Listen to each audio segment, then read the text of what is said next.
There are ideas that change how we think, and then there are ideas that change the course of history itself, ideas that topple empires, shatter civilizations, and leave millions dead in their wake. Friedrich Nietzsche never commanded an army, he never held political office. He spent most of his life alone in cheap boarding houses, nearly blind, racked with pain, writing books that almost no one read. For the last 11 years of his life, he existed in a state of complete mental collapse, aware of nothing, recognizing no one.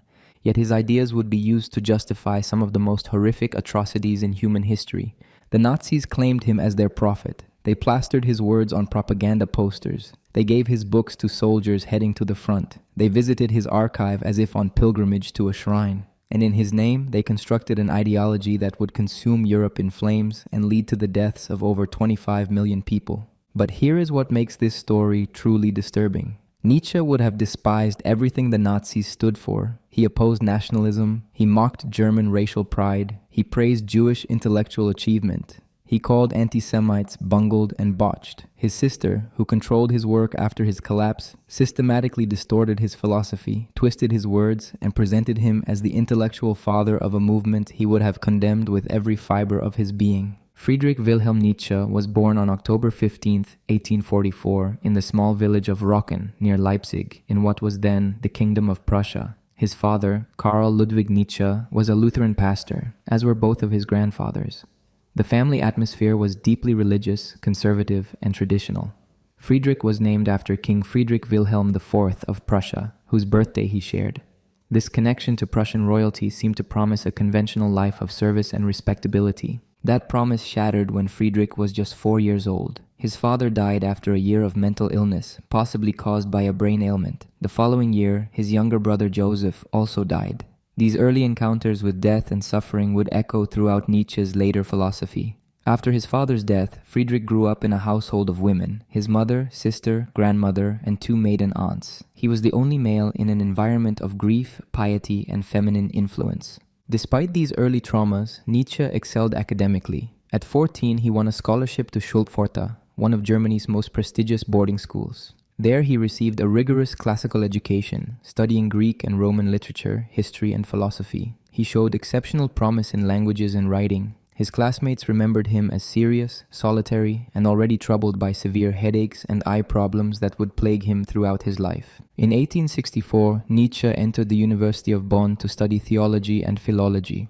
His mother hoped he would follow his father into the ministry. But university life awakened Nietzsche to new possibilities. He began to question his faith, reading David Strauss and Ludwig Feuerbach, thinkers who challenged traditional Christianity. After just 1 year, he abandoned theology entirely and followed his favorite professor, Friedrich Nietzsche, to the University of Leipzig, where he focused solely on philology, the study of ancient texts and languages. At Leipzig, Nietzsche made 2 discoveries that would change his life. First, in a used bookshop in 1865, he found a copy of Arthur Schopenhauer's The World as Will and Representation. Schopenhauer's atheistic, pessimistic philosophy struck the young Nietzsche with revelatory force. Here was a thinker who looked at life without Christian consolation and saw it as fundamentally characterized by suffering and meaningless striving. Second, in 1868, Nietzsche met Richard Wagner, the revolutionary composer. Wagner was at the height of his powers and charisma, and Nietzsche fell completely under his spell. Wagner represented everything Nietzsche admired: artistic genius, cultural ambition, and the promise of a rebirth of tragic art. Nietzsche's academic career advanced with extraordinary speed. In 1869, before he had even completed his doctorate, he was offered a professorship in classical philology at the University of Basel in Switzerland. He was only 24 years old. The university awarded him a doctorate without examination based on his published work, and Leipzig followed by granting him a doctorate without requiring a thesis or examination. It was an unprecedented academic triumph. Nietzsche took Swiss citizenship and settled into Basel, but he never fully settled into academic life. He found his professorial duties tedious and his colleagues provincial. He continued to visit Wagner, who now lived nearby in Tribschen, and these visits were among the happiest moments of his life. Wagner seemed to be creating the artwork of the future, the cultural renewal Germany needed. In 1870, when the Franco-Prussian War broke out, Nietzsche volunteered as a medical orderly. His Swiss citizenship prevented him from serving as a soldier, but he could still serve Prussia.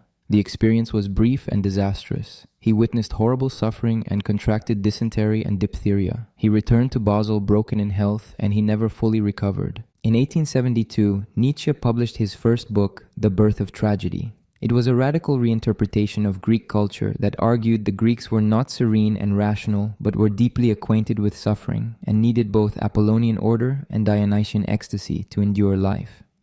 The book was dedicated to Wagner and was more philosophy than scholarship. His academic colleagues savaged it. One prominent philologist published a pamphlet declaring Nietzsche's academic career finished. The criticism wounded Nietzsche, but worse was to come. Through the 1870s, his health deteriorated steadily. He suffered from violent headaches, eye problems so severe he could barely read, stomach ailments, and general exhaustion. He took leave after leave from Basel, and gradually he became disillusioned with Wagner. When Wagner's Parsifal premiered with its overtly Christian themes, Nietzsche felt betrayed. Wagner had become everything Nietzsche despised: a panderer to German nationalism, a Christian apologist, an anti-Semite courting popular success.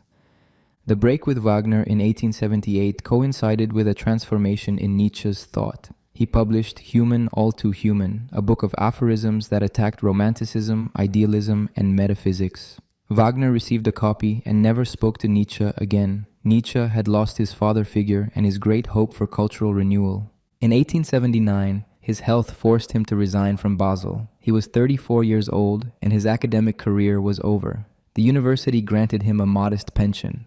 For the next 10 years, Nietzsche lived as a wandering invalid, moving between boarding houses in Switzerland, Italy, and southern France, always seeking a climate that might ease his suffering. He lived in cheap rooms, ate simple food, and spent his days writing when his health permitted. These years of isolation and suffering produced his greatest works. Between 1882 and 1887, he wrote The Gay Science, Thus Spoke Zarathustra, Beyond Good and Evil, and On the Genealogy of Morals. He wrote quickly, in bursts of creative energy between bouts of illness. He had almost no readers. His books sold poorly. He paid for some publications himself. His only regular correspondent was his friend Franz Overbeck, a theology professor in Basel. In 1882, Nietzsche met Lou Salome, a brilliant young Russian woman who would later become a famous psychoanalyst.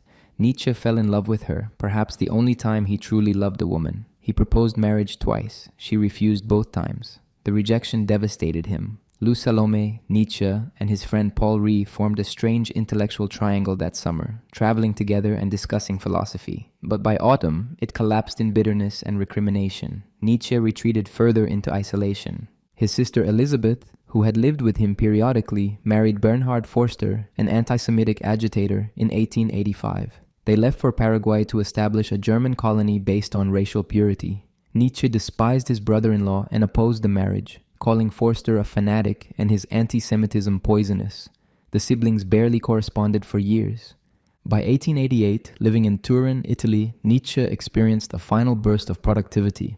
In a few months, he wrote The Case of Wagner, Twilight of the Idols, The Antichrist, and his autobiography, Exe Homo. His letters from this period show increasing grandiosity. He signed them with names like the Crucified or Dionysus. He believed himself a figure of world historical importance, destined to divide history into before and after his revelation. On January 3, 1889, in Turin's Piazza Carlo Alberto, witnesses reported that Nietzsche saw a horse being whipped by its driver. According to the story, Nietzsche ran to the horse, threw his arms around its neck, and collapsed. Whether this actually happened remains uncertain, but what followed is documented. Nietzsche suffered a complete mental breakdown. He was found in his room writing bizarre letters to friends, calling himself various names and making incomprehensible pronouncements. Overbeck traveled to Turin and brought Nietzsche back to Basel, then to a clinic. Doctors diagnosed him with progressive paralysis, likely caused by tertiary syphilis, though some modern scholars question this diagnosis. Alternative theories suggest a brain tumor, inherited mental illness, or other neurological conditions.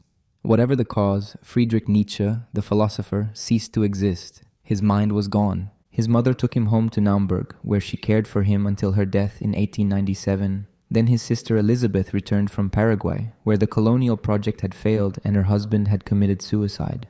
She took control of her brother's care and, more significantly, his unpublished writings and literary estate. For the next 11 years, Nietzsche lived as a silent invalid, unaware of his surroundings, unable to recognize most visitors. He died on August 25, 1900, in Weimar, Germany. The official cause was pneumonia following a series of strokes. He was 55 years old. At his funeral, his writings were not discussed, and he was buried according to Christian rites he had spent his life opposing. Only a handful of people attended. Most of the world had no idea who Friedrich Nietzsche was. God is dead, the crisis of meaning. The phrase God is dead appears in Nietzsche's work The Gay Science, published in 1882, and again in Thus Spoke Zarathustra. It has become one of the most famous declarations in Western philosophy, but it is also one of the most misunderstood. Nietzsche was not celebrating the death of God, nor was he simply declaring his personal atheism. He was diagnosing a cultural catastrophe that had already occurred, one whose full implications European civilization had not yet grasped. When Nietzsche wrote God is dead, he was not making a theological claim. He was not arguing against God's existence as earlier atheists had done. Instead, he was observing that belief in God had become untenable for intellectually honest Europeans. The scientific revolution, the Enlightenment, and modern historical scholarship had eroded the foundations of Christian belief. The educated classes of Europe might still attend church and observe the forms of religion, but the living faith that had sustained European culture for 1500 years had died. The death was recent, and most people had not noticed the corpse. In The Gay Science, Nietzsche presents this idea through the parable of the madman. A madman runs into a marketplace carrying a lantern in broad daylight, crying, "I seek God, I seek God." The people in the marketplace, many of whom do not believe in God, mock him. The madman responds with a prophecy. He tells them that we have killed God, that our hands are covered with his blood, but we do not yet understand what we have done. He asks, "What did we do when we unchained this earth from its sun? Where is it moving now? Where are we moving? Away from all suns? Are we not plunging continually, backward, sideward, forward, in all directions? Is there still any up or down? Are we not straying as through an infinite nothing?" The people in the marketplace stand in stunned silence. The madman realizes he has come too early. They have killed God, but they do not yet know what they have done. The full implications have not dawned on them. They still live as if the old foundations were intact, as if the moral and philosophical structures built on Christian belief could survive without their foundation. This is the crisis Nietzsche identified.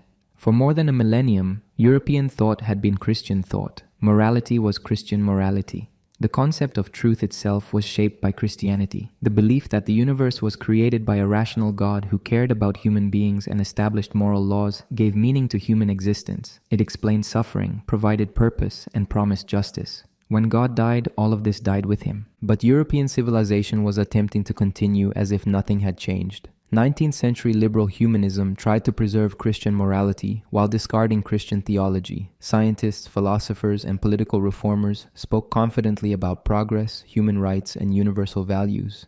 They believed reason alone could ground morality and give life meaning. Nietzsche saw this as fundamentally dishonest. These values and concepts were Christian inheritances. They made sense within a Christian worldview, but became arbitrary preferences without it. Consider the concept of human equality. Christianity taught that all humans are equal before God, that each soul is infinitely valuable, that the poor and weak are as precious as the rich and powerful. This was a revolutionary idea in the ancient world where hierarchies seemed natural and inevitable. But remove God from the equation, and what justifies this belief? Nature shows no equality. The strong dominate the weak. Some are born with intelligence, beauty, and health, others with disabilities and suffering. Without God, equality becomes a preference, a choice, perhaps a useful fiction, but not a truth written into the fabric of reality.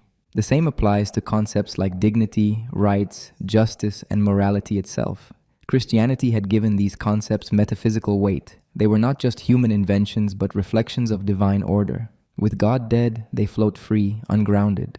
We can choose to believe in them, but we cannot claim they are objectively true. They become matters of taste, cultural convention, or practical utility. Nietzsche saw that most of his contemporaries were living on borrowed capital. They were atheists who still lived according to Christian values without recognizing the contradiction. They had killed God but were still inhabiting the house he built, assuming it would stand forever without its foundation. Nietzsche predicted it would not. The house would collapse. Morality would lose its binding force. Truth would be recognized as interpretation. Meaning would evaporate. This was not a problem that could be solved by simply creating new values. The death of God meant the death of the very framework that made objective values possible. There was no view from nowhere, no transcendent standpoint from which to declare what was right or wrong, true or false. Everything was interpretation, perspective, preference. The Enlightenment had believed reason could replace God as the foundation of knowledge and morality. Nietzsche argued that reason itself was a tool, not a foundation. It could not tell us what to value or how to live. It could only help us achieve goals we had already chosen on other grounds. The death of God created what Nietzsche called nihilism, the condition in which all values lose their value. When people recognize that their most cherished beliefs are not objective truths but historical accidents or useful fictions, those beliefs lose their power. Why obey moral rules if they are just conventions? Why pursue truth if truth is just interpretation? Why live at all if life has no inherent meaning? Nietzsche saw nihilism as the defining crisis of modern Europe. It was not just a philosophical problem for intellectuals. It would eventually affect everyone as the death of God worked its way through culture. Religion would decline, traditional morality would seem arbitrary, political ideologies would compete as rival mythologies, people would experience a profound sense of meaninglessness, some would retreat into comfortable distractions, others would embrace extremist ideologies that promised to restore meaning and purpose. The madman in Nietzsche's parable says the churches have become the tombs and sepulchres of God. They are monuments to a belief that no longer lives. People still attend services, still perform rituals, but the spirit has departed. The forms remain without substance. This is worse than honest atheism because it is self-deception. It allows people to avoid confronting the abyss that has opened beneath them. Nietzsche refused discomfort. He insisted on looking directly at what the death of God meant. He did not pretend that Christian morality could survive Christianity. He did not imagine that science or reason could fill the void. He recognized that European civilization was entering uncharted territory, that the old maps no longer applied, that humanity would have to create new values without any guarantee of success. The death of God was both a catastrophe and an opportunity. It was a catastrophe because it destroyed the foundations of meaning and morality that had sustained Western civilization. It was an opportunity because it freed humanity from illusions and opened the possibility of creating new values, new meanings, new ways of being human. But this opportunity came with no guarantees. It was equally possible that the death of God would lead to cultural collapse, nihilistic despair, or the triumph of destructive ideologies. Nietzsche saw himself as a prophet of this crisis. He came too early, like the madman in the marketplace. His contemporaries were not ready to hear his message. They still believed in progress, science, and human rights. They thought they could have enlightenment without Christianity, morality without God. Nietzsche tried to show them that the ground beneath their feet had already given way. They were standing in midair, sustained only by the momentum of old habits and unexamined assumptions. The death of God meant that humanity had to grow up, to take responsibility for creating its own values without appealing to transcendent authority. It meant accepting that life has no inherent meaning, that suffering is not redemptive, that there is no cosmic justice. It meant living without the consolations of religion, but also without its limitations and lies. Whether humanity could rise to this challenge or would collapse into nihilism remained an open question. Master and slave morality, a revolutionary idea. In On the Genealogy of Morals, published in 1887, Nietzsche presented one of his most provocative and controversial theories, that our moral concepts have a history, and that history reveals morality as a battlefield where different types of human beings struggle for dominance. He argued that what we call good and evil are not eternal truths discovered by reason or revealed by God, but weapons forged in a war between two fundamentally different ways of valuing life. Nietzsche distinguished between two basic types of morality, which he called master morality and slave morality. These were not moralities of literal masters and slaves, though historical slavery provided his initial metaphor. Rather, they were the moralities of the strong and the weak, the powerful and the powerless, the creators and the resentful. They represented two opposite responses to life and two opposite ways of determining value. Master morality originated, according to Nietzsche, among the powerful, healthy, and noble classes of ancient societies. These were warriors, aristocrats, and conquerors who felt themselves to be the center of value. They did not look outside themselves for permission or validation. They created values out of their own abundance and strength. For them, good meant everything that affirmed their own power, vitality, and excellence. Courage, strength, pride, nobility, honor, and truthfulness. Bad meant whatever they found contemptible, weakness, cowardice, pettiness, and dishonesty. This was a morality of affirmation. It said yes to life, to power, to beauty, to aristocratic distance. Crucially, in master morality, the bad was not evil. It was simply inferior, beneath notice, not worth serious attention. The noble person did not hate the weak. Hatred would mean taking them seriously, granting them importance. The master looked down on the weak with indifference or contempt, the way one might regard an insect or a small animal. The master's self-regard did not depend on comparison with others. The master felt good because of internal abundance, not because of superiority to others. Slave morality, by contrast, originated among the powerless, the oppressed, and the suffering. These people could not affirm themselves through action and achievement. They lacked the power to impose their will on the world. Their existence was characterized by suffering, servitude, and impotence. In this condition, they developed a different way of creating value, a morality based not on affirmation but on negation.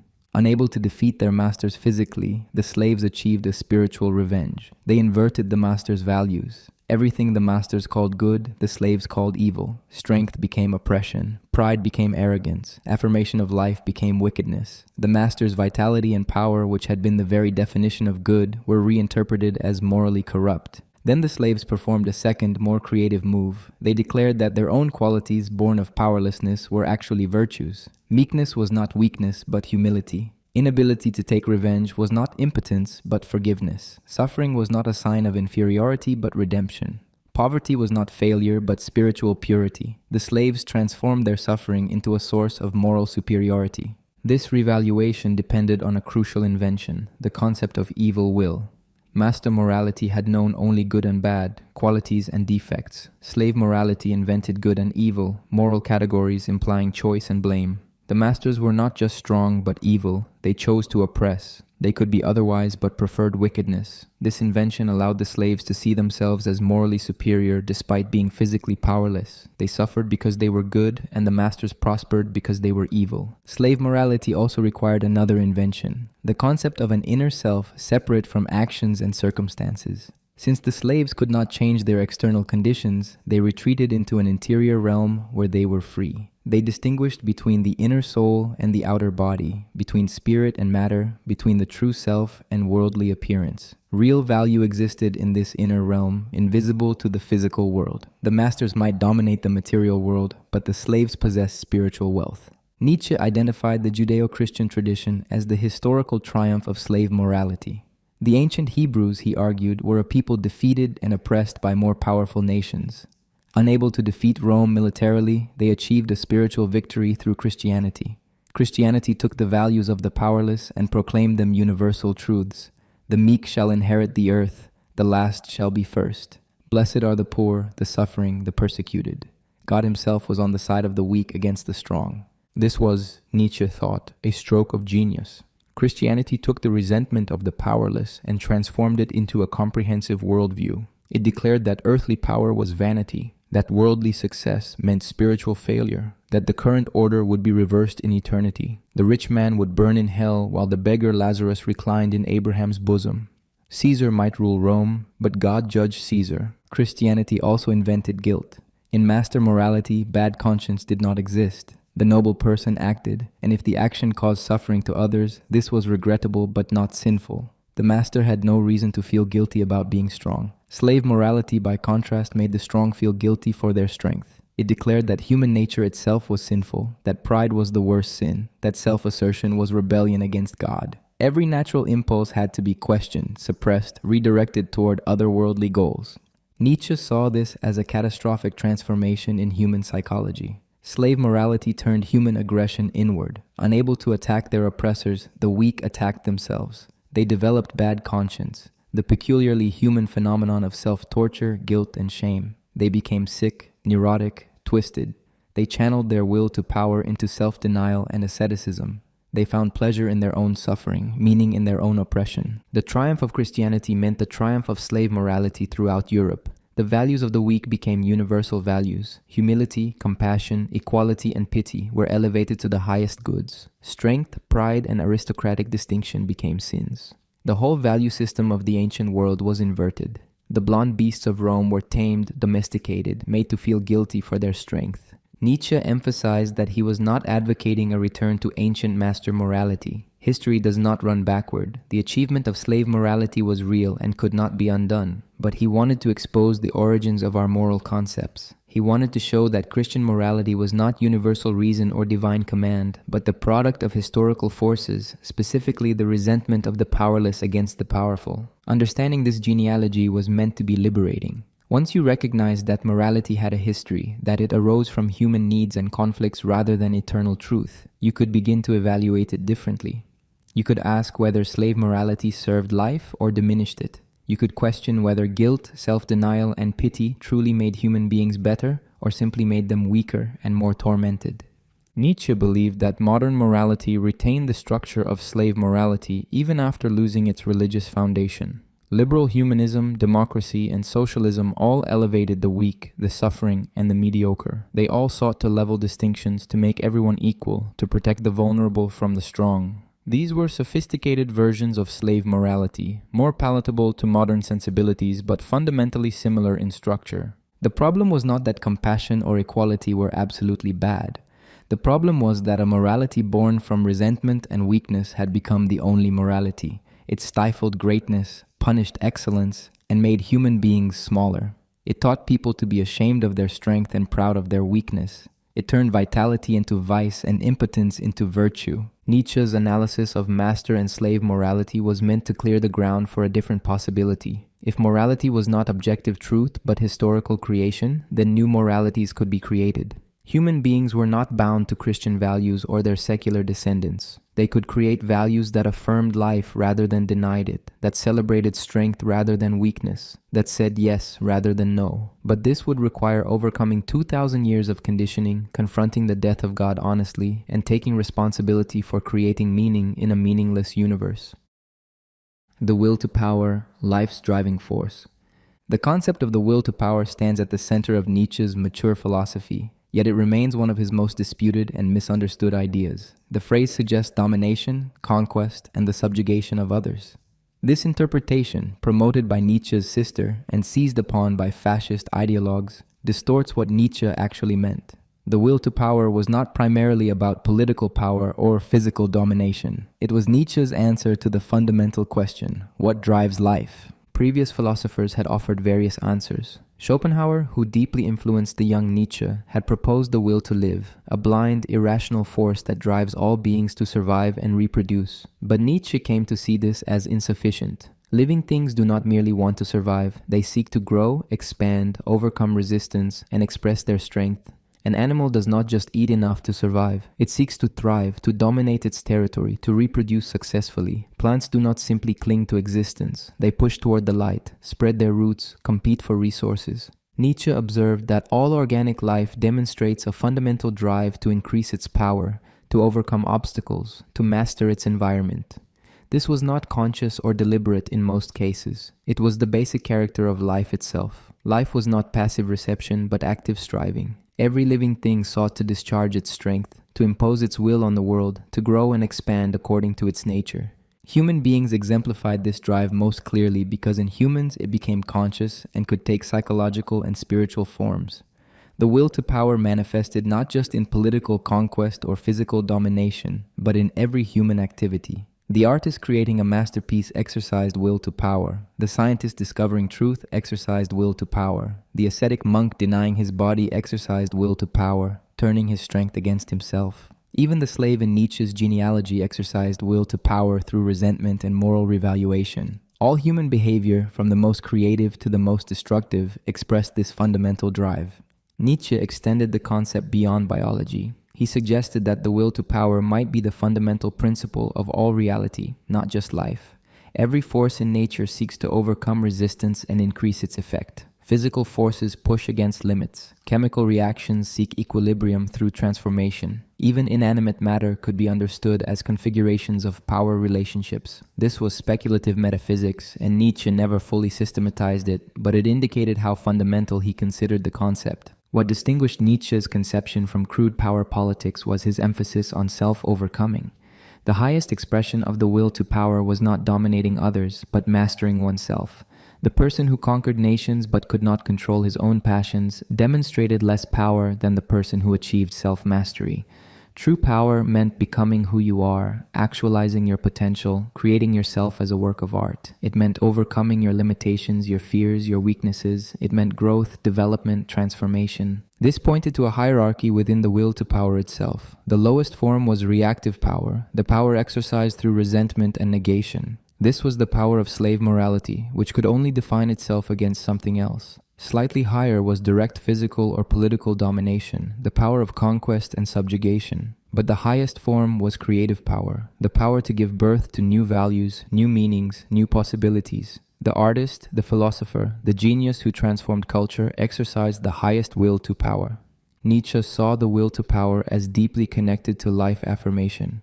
The healthy exercise of this drive meant saying yes to life with all its suffering, chaos, and uncertainty. It meant embracing struggle as necessary for growth. It meant seeking challenge rather than comfort, difficulty rather than ease.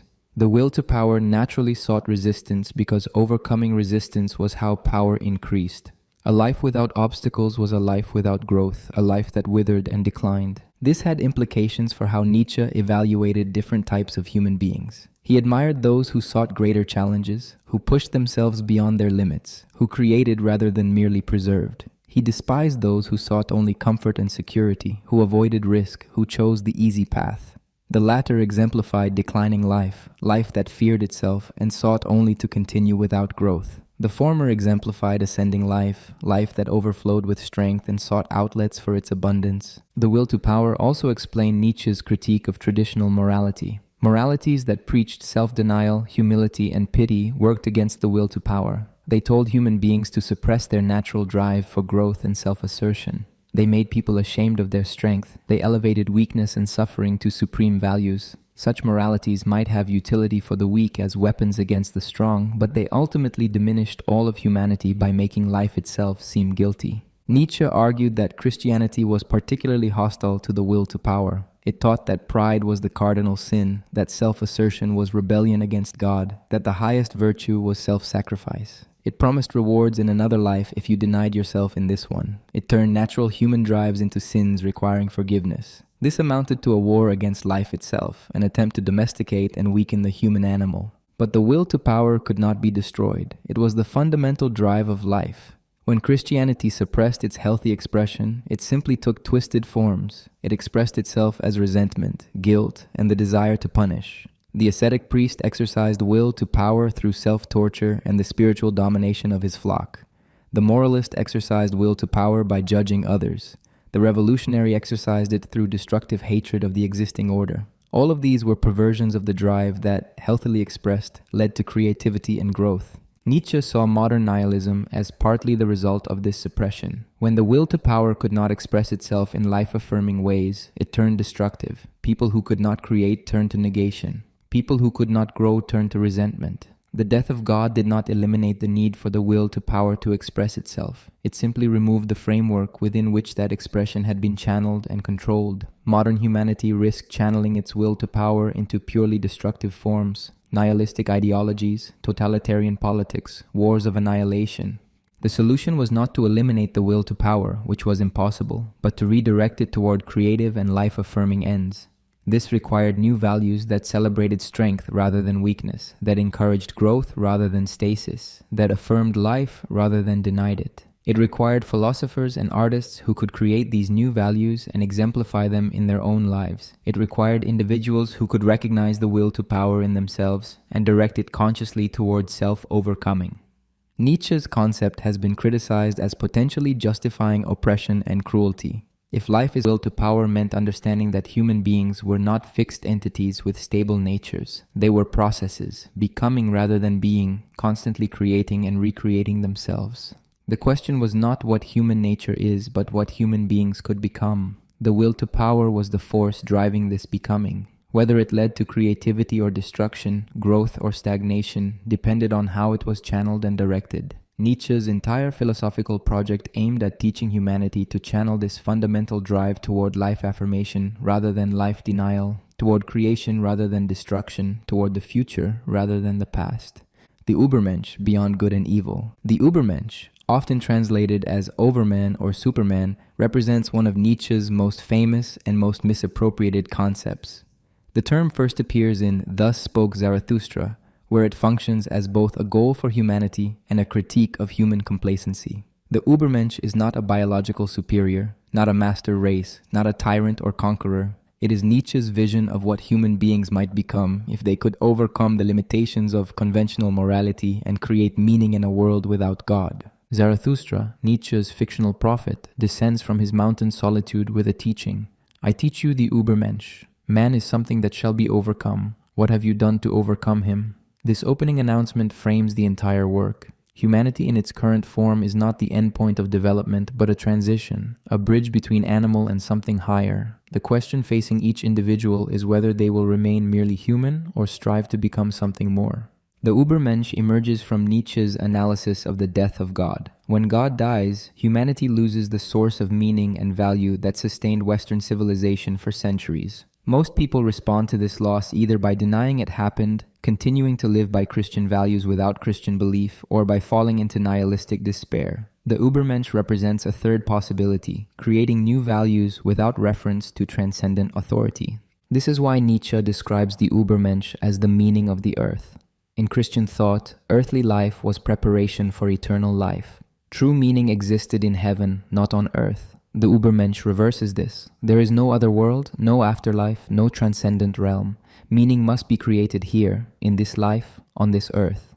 The Übermensch remains faithful to the earth rather than seeking escape into fantasy or otherworldly consolation. Creating values requires a specific kind of person. It cannot be done by committees or through democratic procedures. It requires individuals of exceptional strength, creativity, and independence. The Übermensch must be strong enough to endure the absence of objective morality, creative enough to generate new values, and independent enough to stand alone against the judgment of the herd. This is not physical strength, but spiritual strength. The capacity to bear the weight of freedom without collapsing into despair or seeking easy answers. Nietzsche contrasts the Übermensch with what he calls the last man, the final product of democratic and utilitarian civilization.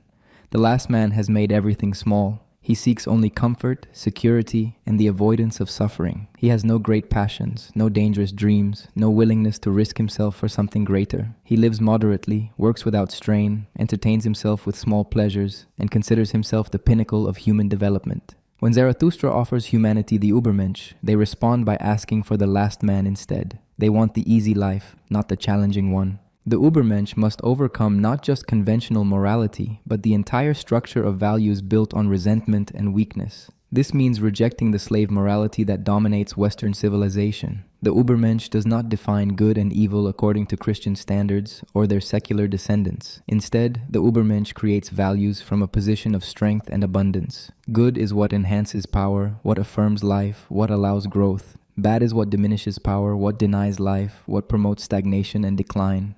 This does not mean the Übermensch is cruel or indifferent to suffering. Cruelty requires spite, which indicates weakness. The Übermensch acts from abundance, not resentment. But the Übermensch does not make the elimination of suffering the highest goal. Suffering is necessary for growth. Struggle is necessary for strength. A life devoted to avoiding suffering would be a small life, a declining life. The Übermensch embraces suffering as the price of becoming, the cost of transformation. Self-overcoming is central to the concept. The Übermensch is not born superior, but becomes superior through constant self-transformation. This requires the ability to recognize one's limitations and work to transcend them. It requires destroying what one has been to become what one might be. It requires the courage to question one's deepest convictions and the strength to rebuild one's entire worldview. Most people lack this courage. They cling to familiar beliefs and comfortable identities.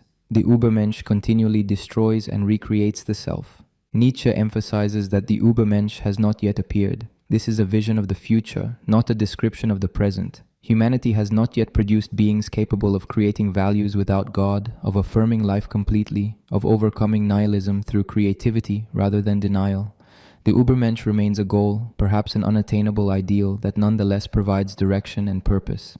Yet Nietzsche suggests that some historical figures approached this ideal. He admired certain Renaissance figures who combined intellectual power with political action, artists who created new forms of beauty, and philosophers who dared to think dangerous thoughts. These individuals demonstrated what human beings might become if they refused the constraints of conventional morality and pursued excellence without guilt or self-doubt. They were precursors, hints of future possibilities. The Übermensch must possess what Nietzsche calls creative freedom. the ability to give laws to oneself. This distinguishes the Übermensch from both those who follow external laws and those who simply break laws. Following laws shows dependence. Breaking laws for the sake of breaking them shows reactive spite. The Übermensch transcends this dichotomy by creating personal laws that reflect inner necessity rather than external compulsion. This is autonomy in its deepest sense, self-legislation based on self-knowledge. This autonomy requires tremendous self-knowledge. The Übermensch must understand the drives, impulses, and forces that constitute the self. One cannot give laws to oneself without knowing what self one is legislating for. This self-knowledge is difficult and rare. Most people never achieve it because they accept the interpretations of themselves offered by society, religion, or conventional morality. They never dig deep enough to discover what they actually are beneath the layers of social conditioning. The Übermensch also requires the capacity for amor fati, love of fate. This means accepting everything that has happened, everything one is, everything that will happen, without wishing it were different. It means saying yes to existence completely, embracing necessity rather than railing against it.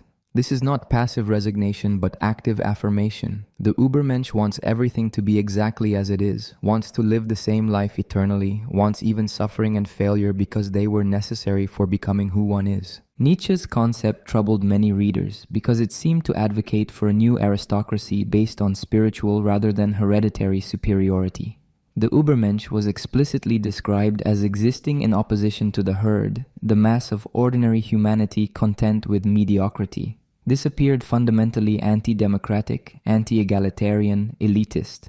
Nietzsche did not deny these charges. He believed that the leveling tendency of modern democracy threatened the possibility of greatness. If everyone is made equal, if excellence is always suspected and resented, if the extraordinary is always reduced to the common, then the Übermensch cannot emerge. But Nietzsche's elitism was not based on birth, wealth, or race. It was based on spiritual achievement, on the capacity for self-overcoming and value creation. The Übermensch could emerge from any background. What mattered was not origin but accomplishment, not ancestry but transformation. This was an aristocracy of spirit, not blood. It was open in principle to anyone with sufficient strength and creativity, though Nietzsche believed few possessed these qualities.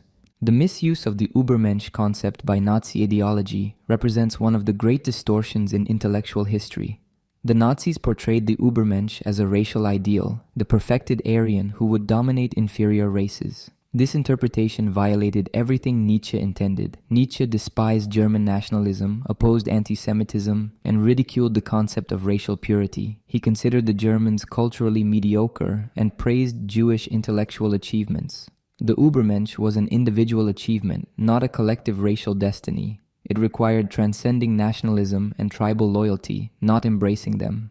The Übermensch was meant to be a response to nihilism, a way forward after the death of God. When old values collapse and existence seems meaningless, two paths open. One leads to despair, passivity, and the last man's comfortable mediocrity. The other leads to creative affirmation, to the generation of new values, to the Übermensch. Humanity must choose which path to follow. Nietzsche believed that without the Übermensch ideal, humanity would inevitably decline into nihilistic exhaustion or destructive fanaticism. The concept remains controversial and problematic. Critics argue that it promotes dangerous individualism, that it lacks ethical constraints, that it could justify anything in the name of self-overcoming. Defenders counter that Nietzsche was describing psychological and spiritual achievement, not political action, and that his warnings about nihilism proved prescient.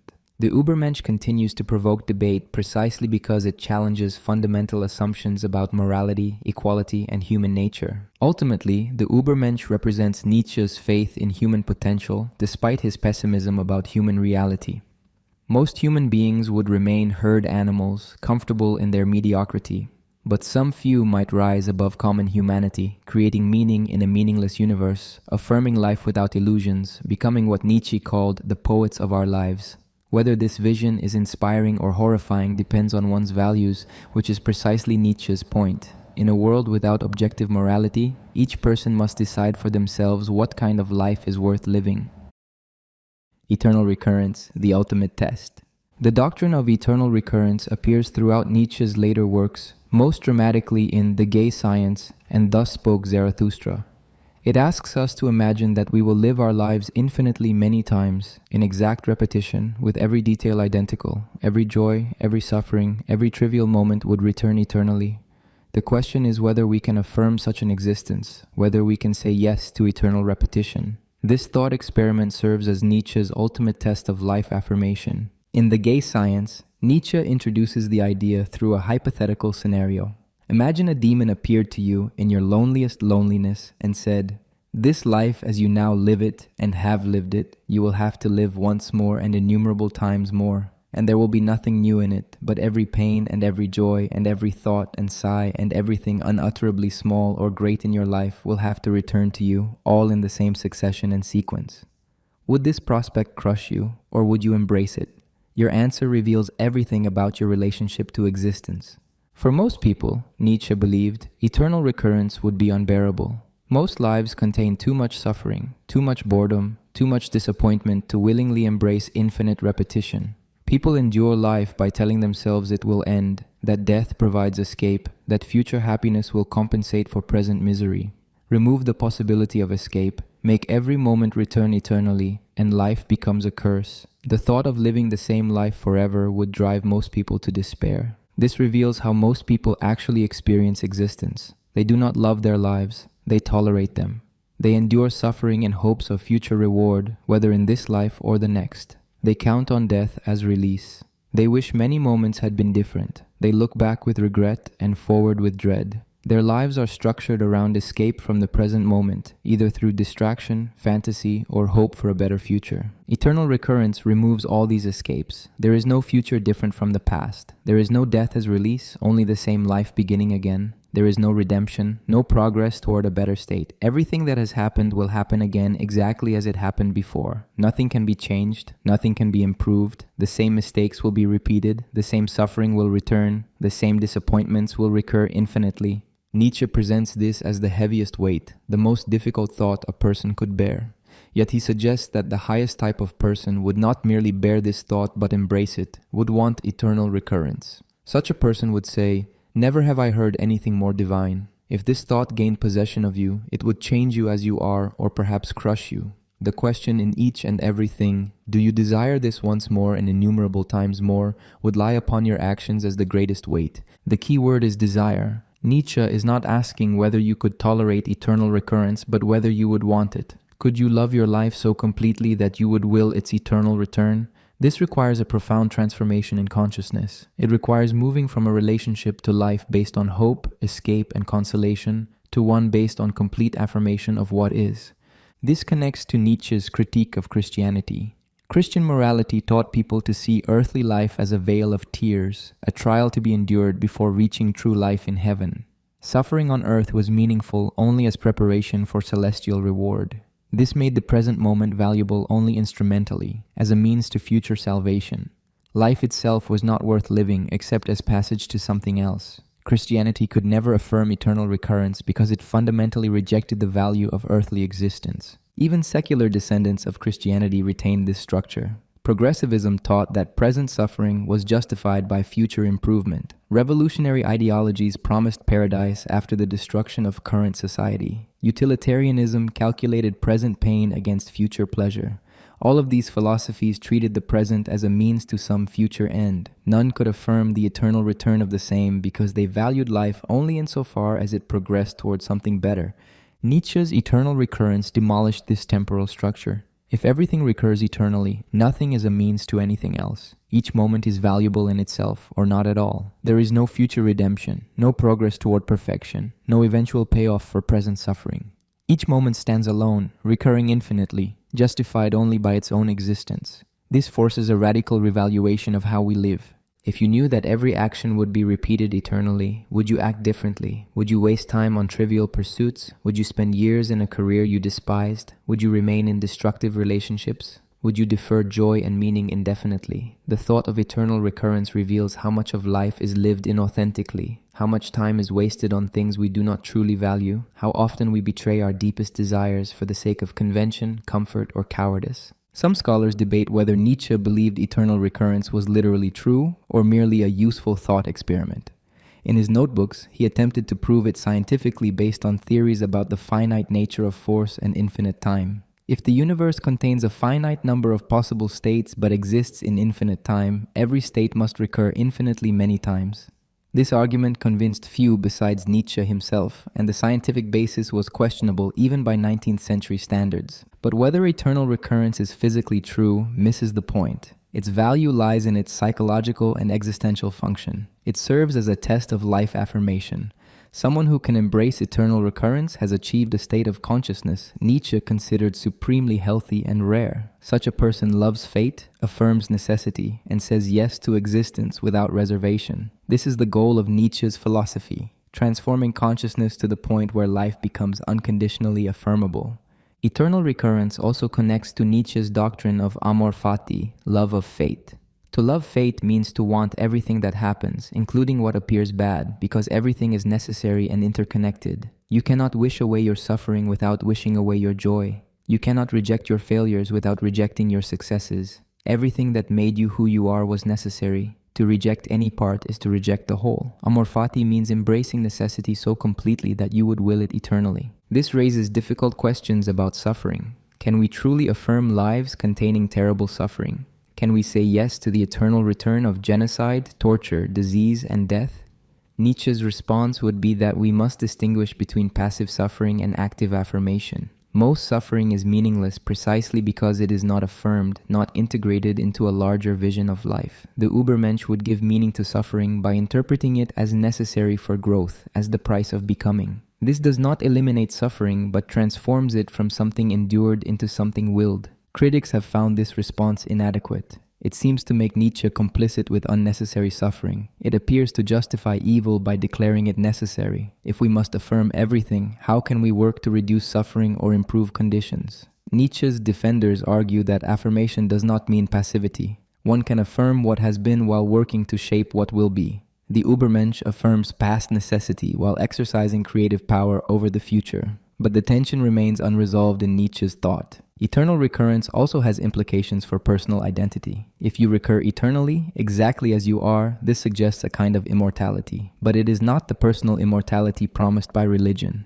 You do not continue as a conscious subject aware of previous cycles. Each recurrence begins again with no memory of what came before. In what sense is this you? Nietzsche seems unconcerned with this question. What matters is affirming the life itself, not preserving the ego that lives it.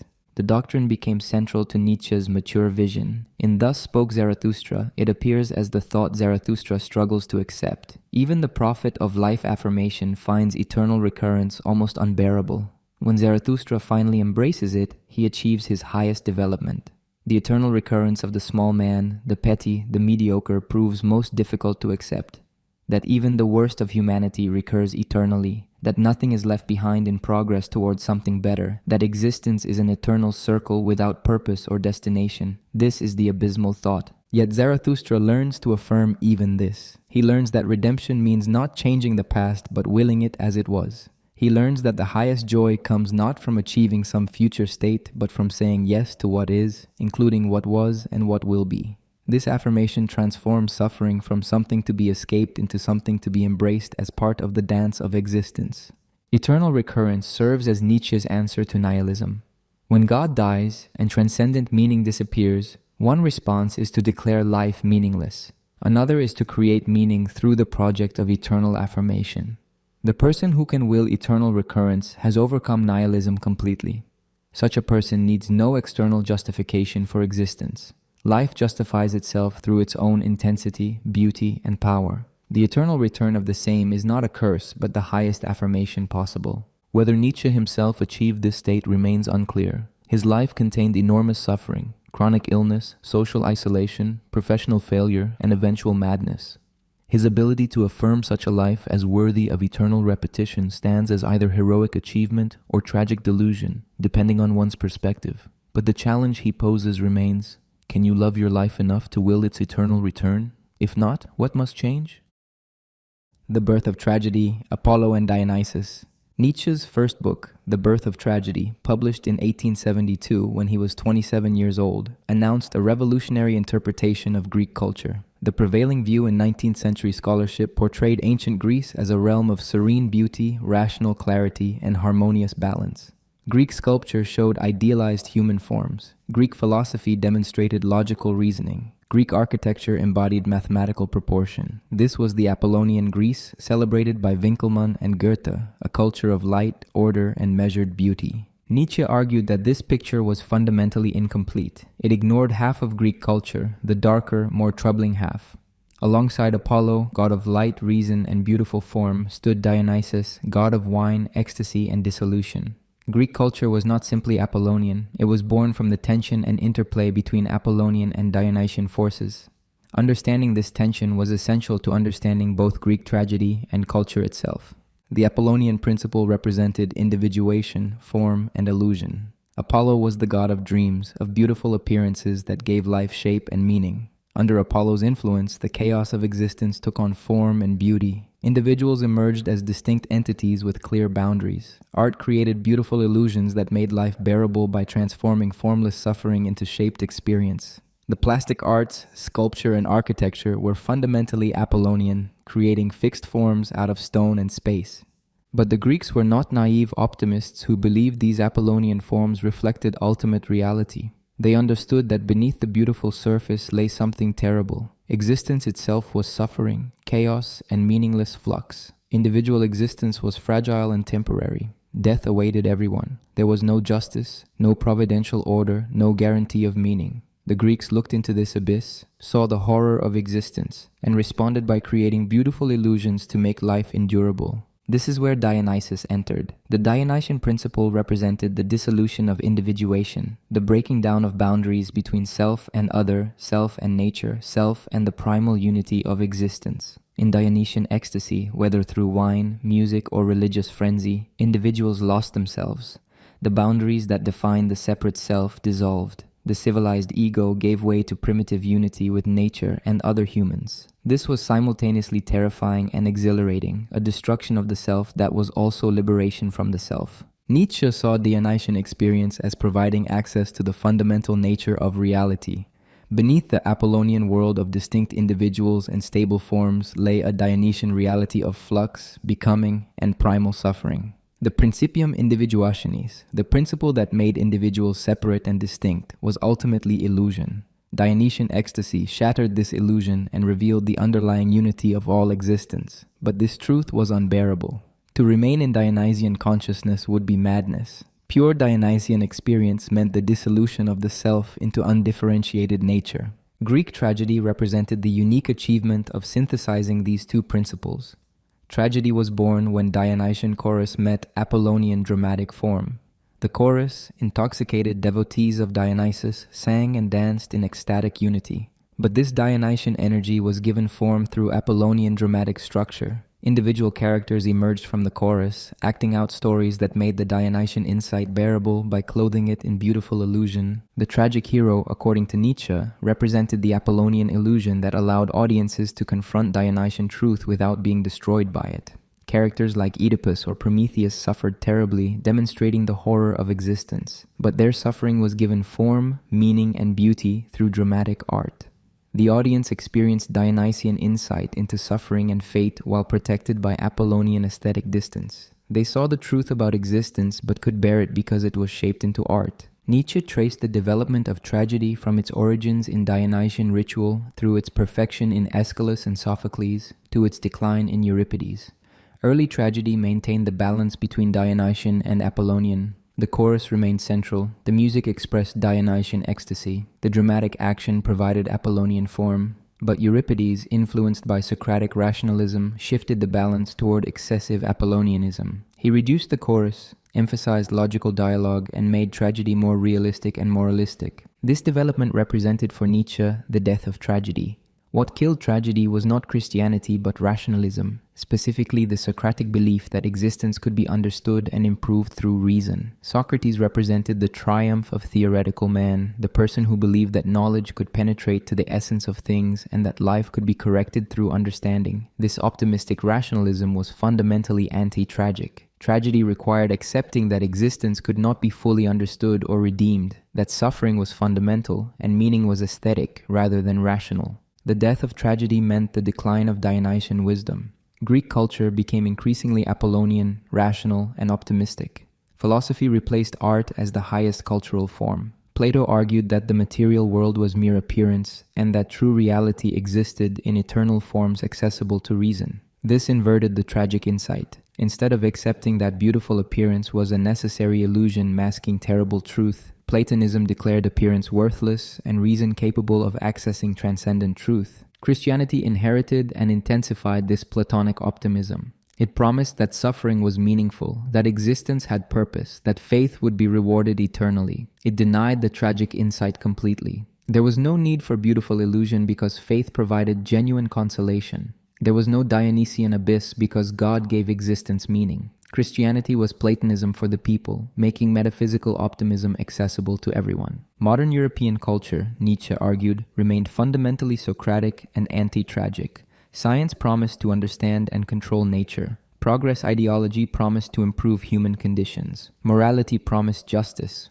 All of these were expressions of theoretical optimism, the belief that reason could master existence. But Nietzsche detected signs that this optimism was exhausting itself. Science was revealing an indifferent, mechanistic universe. Progress was showing its limits. The death of God was making Christian consolation untenable. This opened the possibility of tragic rebirth. Nietzsche saw this rebirth beginning in German music, particularly in Wagner's operas. Wagner was attempting to recreate the unity of music and drama that had characterized Greek tragedy. His music dramas combined Dionysian music with Apollonian dramatic form. They addressed mythic themes and created total art experiences that could restore tragic wisdom to modern culture. Nietzsche dedicated the birth of tragedy to Wagner and saw him as the prophet of cultural renewal. This optimism about Wagner would not last. Within a few years, Nietzsche broke with Wagner and came to see his music dramas as symptoms of decadence rather than renewal. But the fundamental insight of the birth of tragedy remained important to Nietzsche's later thought. Life required both Apollonian form and Dionysian truth. Pure Apollonianism produced sterile rationalism. Pure Dionysianism produced madness. The highest culture synthesized both principles. The book argued for an aesthetic justification of existence. If life was fundamentally suffering without transcendent meaning, it could only be justified as an aesthetic phenomenon. The world was not morally good. It was not rationally ordered. It was not progressing toward perfection, but it could be transformed into beauty. Art could make existence endurable by giving suffering form and meaning. The tragic artist looked into the abyss and transformed horror into beauty through creative power. This aesthetic perspective challenged both religious and moral interpretations of existence. Religion justified suffering through divine purpose. Morality justified it through deserved punishment or necessary purification. Nietzsche rejected both justifications. Suffering had no inherent meaning. It was simply the nature of existence. But it could be given aesthetic meaning through art. The person who could view their own life as an artistic creation, who could transform suffering into material for beauty, achieved a kind of redemption that required no God and no moral order. The birth of tragedy also introduced ideas Nietzsche would develop throughout his career. The critique of Socratic rationalism foreshadowed his later attacks on Christianity and modern morality.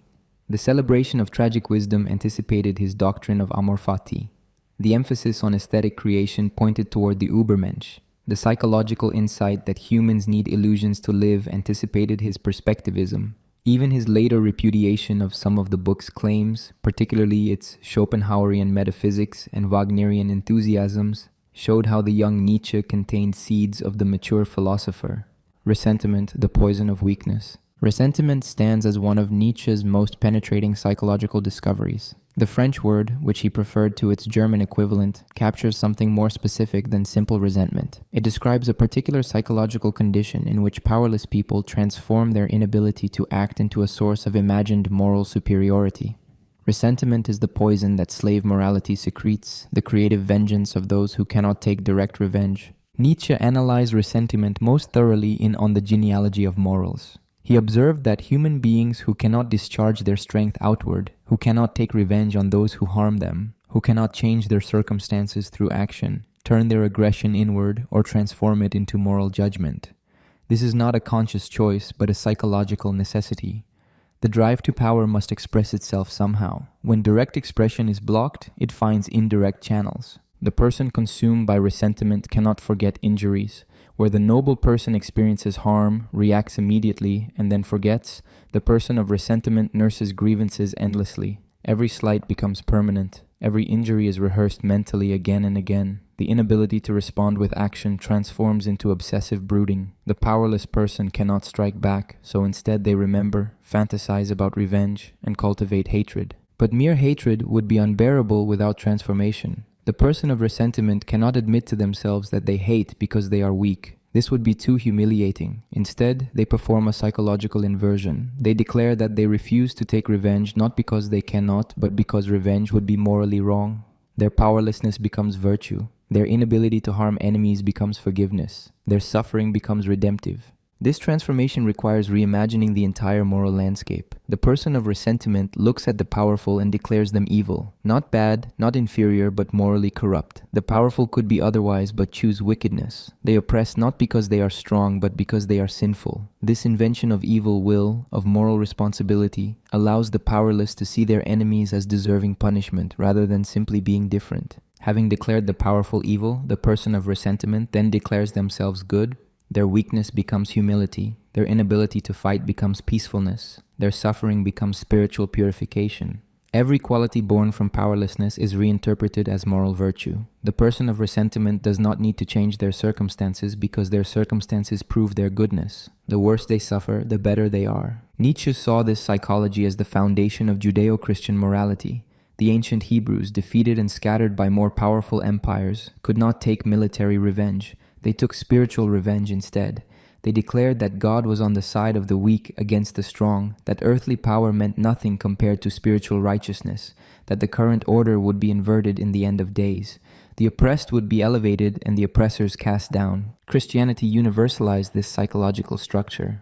It declared that the entire world was morally corrupt, that earthly life was sin, that natural human impulses were evil. It made guilt universal and suffering redemptive. Everyone was born in sin and could only be saved through renouncing the world. The person who embraced suffering, who turned the other cheek, who loved their enemies, was morally superior to the person who fought back. Christianity was resentment elevated to cosmic principle. The genius of resentment lay in its ability to achieve victory through apparent defeat. The powerful could kill Christians, but this made Christians martyrs. The powerful could dismiss Christian values, but this proved the powerful were evil. Every action the powerful took could be reinterpreted as evidence of their wickedness. The weak won the moral war, even as they lost every physical battle. They conquered through suffering rather than strength. Nietzsche emphasized that resentment was fundamentally reactive and negative. It could not create values from its own abundance. It could only negate the values of others. The person of resentment defined themselves entirely in opposition to what they were not. They were good because the powerful were evil. They were righteous because the strong were wicked. Remove the object of resentment, and their entire identity collapsed. They needed enemies to define themselves. This created a parasitic relationship. Resentment required the continued existence of what it hated. The person consumed by resentment secretly wanted their enemies to remain powerful so they could continue to define themselves against them.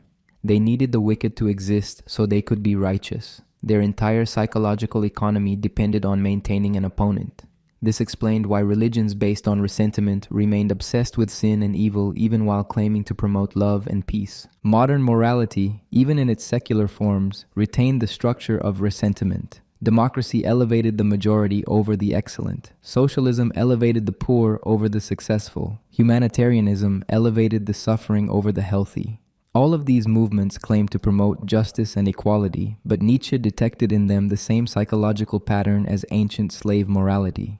They were expressions of resentment against those who possessed power, beauty, or excellence. The person of resentment could not bear the existence of natural inequality. Some people were born stronger, more beautiful, more intelligent, or more creative than others. This was unbearable to resentment because it suggested that one's own inferiority was not the fault of oppression but simply nature. So resentment worked to deny natural differences or to portray them as artificial, as products of unjust social arrangements that could and should be corrected. This led to what Nietzsche called the leveling tendency of modern culture. Excellence had to be reduced to mediocrity. Beauty had to be declared arbitrary. Intelligence had to be dismissed as privilege. Anything that suggested natural hierarchy had to be deconstructed and explained away. The goal was to make everyone equal, not by elevating the low, but by reducing the high. Since resentment could not create greatness, it settled for destroying it. Nietzsche distinguished between two types of suffering. The noble person who suffered responded with action. They tried to change their circumstances, to overcome obstacles, to grow stronger through struggle. If action was impossible, they accepted fate with dignity and moved on. Their suffering was temporary and external, not central to their identity. The person of resentment, by contrast, made suffering central to their identity. They clung to suffering as proof of goodness. They refused to move beyond it because it was the source of their moral superiority. This had destructive consequences for culture. A culture dominated by resentment would be suspicious of health, beauty, and excellence. It would celebrate victims and condemn victors. It would see every difference in outcome as evidence of injustice. It would demand that the successful feel guilty for their success. It would promote an ethos of universal guilt in which everyone felt responsible for everyone else's suffering. This was not compassion, but resentment masquerading as morality. True compassion, according to Nietzsche, came from strength and abundance,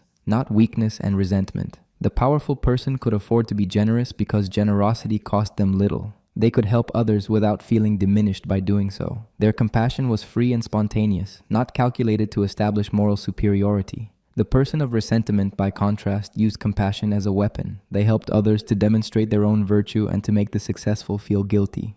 Nietzsche also observed that resentment was self-poisoning. The person consumed by it became sick, neurotic, and twisted. They could not enjoy their own pleasures without guilt. They could not pursue their own interests without feeling selfish. They internalized the judgment they directed at others. They became their own jailers, their own torturers. This self-punishment then became evidence of their goodness, creating a vicious cycle of suffering and self-righteousness. The psychology of resentment explained many features of modern life that puzzled Nietzsche. Why did successful people feel guilty about their success? Why did healthy cultures develop self-hatred? Why did wealthy nations flagellate themselves for their wealth? The answer was that resentment had triumphed so completely that even the powerful had internalized its values. They judged themselves by standards created by the weak to undermine the strong. Breaking free from resentment required a complete psychological transformation. One had to stop defining oneself negatively in opposition to others. One had to create values from one's own nature rather than negating the values of others. One had to accept natural inequality without resentment. One had to transform envy into admiration, hatred into respect, and grievance into aspiration. This was extraordinarily difficult because resentment had shaped the moral consciousness of Western civilization for 2 millennia. Nietzsche saw resentment as a disease that weakened both individuals and cultures. It turned potentially healthy people into bitter, twisted beings obsessed with others' faults. It transformed legitimate grievances into permanent psychological poison. It made suffering into a competition rather than something to overcome. It elevated weakness into virtue and condemned strength as vice. A culture dominated by resentment was a declining culture, one that had lost the capacity for greatness. Yet Nietzsche recognized that resentment had achieved remarkable things. Christianity had conquered the Roman Empire through it. Democracy had overthrown aristocracy through it. Modern humanitarianism had created systems of care for the suffering through it. Resentment was not simply weakness but a form of power, the power of the weak to reshape the world according to their values. It was creative in its own perverse way, creating new moralities and new forms of life. The question was whether humanity could move beyond resentment without losing its moral sense entirely. Could people care about suffering without making suffering into supreme virtue? Could they oppose cruelty without making the cruel into absolute evil? Could they help the weak without resenting the strong? Nietzsche believed this was possible, but only for rare individuals who could transcend the psychology that dominated their culture. The Übermensch would be free from resentment, creating values from abundance rather than lack, from strength rather than weakness, from life affirmation rather than life denial. The last man, comfortable mediocrity. In Thus Spoke Zarathustra, Nietzsche created one of his most chilling prophecies, the figure of the last man. When Zarathustra descends from his mountain to teach humanity about the Übermensch, he expects enthusiasm. Instead, the crowd asks him to give them the last man. They want comfort, security, and happiness. They want life made small, safe, and easy. The last man represents everything Nietzsche feared about the future, a humanity that has given up on greatness in exchange for petty contentment. The last man is the final product of democratic and utilitarian civilization. He is the human being perfected according to modern values, healthy, comfortable, equal, inoffensive, and utterly mediocre. The last man has achieved what modernity promised. No one is too high or too low, everyone is cared for, suffering has been minimized, conflict has been reduced, life is pleasant, predictable, and purposeless. The last man represents humanity at the end of history, having solved all problems and abandoned all ambitions. Nietzsche describes the last man with contempt, barely concealed beneath clinical observation. The last man has made everything small. He works without excessive effort. He has his little pleasure for the day and his little pleasure for the night, but he has a regard for health. No shepherd and one herd is his vision. Everyone wants the same thing. Everyone is equal. Whoever thinks differently goes voluntarily into the madhouse. The last men have invented happiness, and they blink. That final detail, the blinking, captures something essential. The last man is not capable of sustaining serious vision. He cannot look at life steadily or whole. He blinks, turns away, seeks distraction. He has made himself so comfortable that he has lost the capacity for anything uncomfortable, including genuine thought, dangerous beauty, or transformative suffering. His happiness is the happiness of cattle, contentment without depth. The last man avoids anything that might disturb his comfort. He does not take risks because risks might lead to failure or suffering. He does not pursue excellence because excellence creates inequality and wounded feelings. He does not think dangerous thoughts because such thoughts might require changing his life. He follows public opinion, adopts conventional morality, and carefully avoids standing out in any direction. His life is characterized by endless small adjustments toward greater comfort and security. This type appears admirable by modern standards. The last man is not cruel. He believes in universal compassion. He supports policies that reduce suffering. He wants everyone to be happy. He is tolerant, non-judgmental, and inclusive. He has overcome the prejudices and violences of the past. He represents the triumph of humanitarian values. Yet Nietzsche saw in this figure not progress but catastrophic decline. What has the last man lost? First, the capacity for greatness. The last man does not produce artists who transform culture, philosophers who challenge everything, scientists who revolutionize understanding, or leaders who inspire sacrifice for transcendent purposes. He does not build cathedrals or wage wars of ideas. He does not suffer for truth or die for beauty. His achievements are technical, incremental, focused on increasing comfort and reducing friction. He has mastered the art of living, but forgotten why life might be worth living. Second, the last man has lost the capacity for genuine suffering. This sounds like an achievement, but Nietzsche considered it a catastrophe. Suffering is necessary for growth. Struggle is necessary for strength. Obstacles are necessary for overcoming. By eliminating suffering, the last man has eliminated the possibility of becoming anything greater than he is. He remains eternally in a comfortable stasis, neither ascending nor descending, but simply persisting. Third, the last man has lost dangerous passions. He does not love with devastating intensity. He does not hate with purifying fire. He does not desire with consuming need. His emotions are moderated, controlled, therapeutic. He has learned to manage his feelings through techniques of self-care and emotional regulation. He never loses himself in ecstasy or despair. This emotional control comes at the cost of emotional depth. His life is pleasant but flat, safe but meaningless. Fourth, the last man has lost the capacity for solitude. He is always connected, always networked, always part of the herd. He cannot bear being alone because alone he would have to confront the emptiness of his existence. He needs constant stimulation, entertainment, and social validation. He measures his worth by others' approval and adjusts his opinions to maintain belonging. Individuality has been replaced by conformity with the illusion of choice. Nietzsche saw this type emerging in his own time. 19th century bourgeois culture already showed characteristics of the last man. Comfort-seeking, risk-averse, moralistic but shallow, satisfied but hollow. Democracy promoted equality at the expense of excellence. Utilitarianism reduced value to pleasure and pain. Industrialization created material abundance but spiritual poverty. The trajectory seemed clear. Humanity was choosing comfortable preservation over dangerous growth.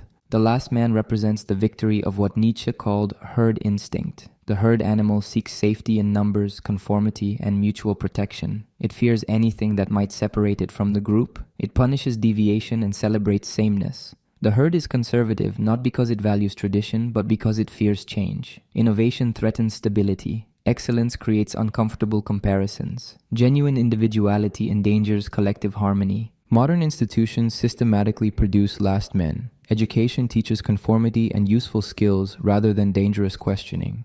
Mass media creates uniform culture and opinion. Democracy makes everyone equal by lowering standards to common denominators. Welfare states protect everyone from risk and consequence. Entertainment provides endless distraction from serious thought. The entire apparatus of modern civilization seems designed to produce comfortable, interchangeable, mediocre human beings. The last man has also lost the capacity for reverence. He cannot genuflect before anything greater than himself because he does not believe in anything greater. God is dead and nothing has replaced him. Great art means nothing to him beyond entertainment. Great thought is reduced to opinion. Great deeds are suspected of hidden selfishness. Everything is leveled, everything is explained away, everything is made small enough to fit his small understanding. The last man is sophisticated but not wise, knowledgeable but not thoughtful, experienced but not deep. Nietzsche linked the last man to the death of God and the rise of nihilism.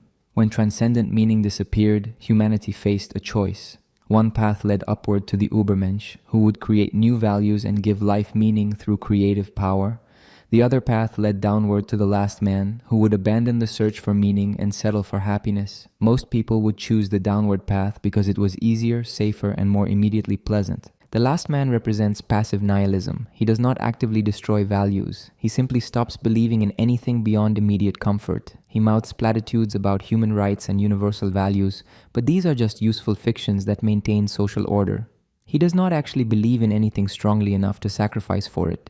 His values are preferences, his morality is convention, his meaning is distraction from meaninglessness. What makes the last man particularly dangerous is his contentment. He does not realize he has become small. He thinks he has achieved perfection. He looks back at history and congratulates himself on surpassing previous generations. He believes he is more moral, more rational, more evolved than his ancestors. He has eliminated their superstitions, overcome their prejudices, and achieved their dreams. He cannot see that he has also eliminated their possibilities. When Zarathustra offers the crowd the Übermensch, they respond with incomprehension. What is the Übermensch? Why would we want to become something greater when we are comfortable as we are? Give us instead the last man who has made life easy and pleasant. Zarathustra is horrified. He realizes that humanity is choosing decline, that people prefer comfortable mediocrity to dangerous greatness. His teaching has found no soil. The ground is poisoned with contentment. Nietzsche saw the last man as a genuine possibility for humanity's future.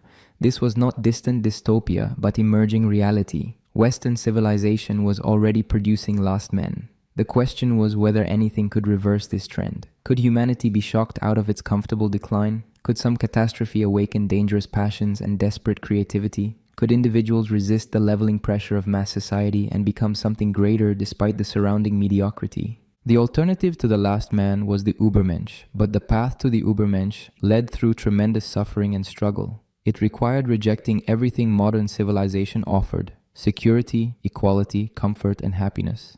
It required embracing danger, solitude, and the terrible responsibility of creating meaning. Few would choose this path. Most would become last men, and the last man would inherit the earth not through conquest, but through abdication, because everyone else had given up the will to be anything more. Nietzsche's prophecy remains disturbingly relevant. Contemporary culture shows many characteristics of the last man: therapeutic self-care replacing transformative suffering, safe spaces replacing dangerous ideas, endless entertainment replacing serious culture, virtual connection replacing genuine solitude, public opinion replacing individual judgment. Whether this represents humanity's terminus or merely a phase in development remains an open question. But Nietzsche's warning stands: a humanity that chooses comfort over greatness will get neither, only a diminished existence that calls itself fulfillment while blinking away any vision that might disturb its shallow happiness. Truth and perspectivism: there are no facts. Nietzsche's most radical philosophical claim appears in a notebook entry: there are no facts, only interpretations. This statement challenges the entire Western philosophical tradition from Plato through Descartes to Kant. It rejects the possibility of objective truth, the correspondence theory of knowledge, and the entire apparatus of metaphysics that claim to access reality as it truly is. For Nietzsche, truth is always perspectival, always conditional, always the product of interpretation rather than discovery. This epistemological radicalism emerged from several sources in Nietzsche's thought. First, his understanding of language. Nietzsche argued that language does not reflect reality, but constructs it. Words are metaphors we have forgotten are metaphors. When we call something good or true, we are not describing objective properties, but expressing our evaluations. Language is fundamentally figurative, not literal. It creates the illusion of stable objects and fixed meanings where there is only flux and interpretation. Second, his psychology of knowledge. Nietzsche rejected the idea that knowing is passive reception of facts. Knowing is active, a process of organizing, simplifying, and falsifying the chaotic flux of experience. The mind does not mirror reality. It imposes patterns on reality to make life possible. Categories, concepts, and logical principles are not discoveries about the world, but tools the mind uses to navigate experience. They are useful fictions, not eternal truths. Third, his analysis of scientific method. Science claimed to produce objective knowledge, but Nietzsche saw science as another interpretation of the world, one particularly useful for prediction and control, but not privileged access to truth. Scientific theories simplified complex phenomena, ignored aspects inconvenient for measurement, and imposed mathematical structures on nature. Science was valuable, but not because it revealed reality as it truly is. It was valuable because it worked, because it helped humanity manipulate nature for human purposes.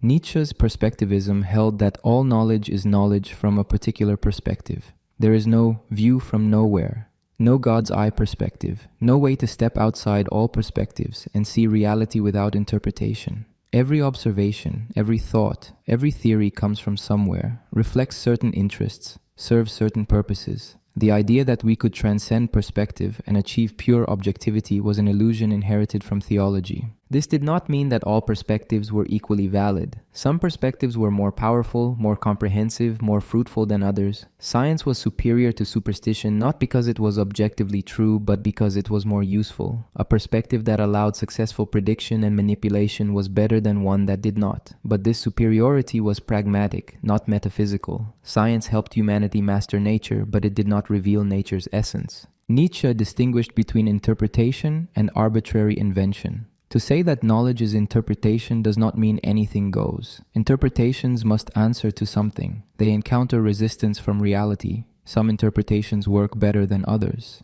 The difference is that we evaluate interpretations by their consequences, not by their correspondence to reality in itself. A good interpretation opens possibilities, generates fruitful inquiry, enhances power. A bad interpretation leads to dead ends, contradictions, and practical failure. This had profound implications for philosophy. Traditional philosophy sought eternal truths accessible to pure reason. Plato's forms, Descartes' clear and distinct ideas, Kant's synthetic a priori judgments, all represented attempts to ground knowledge in something beyond perspective.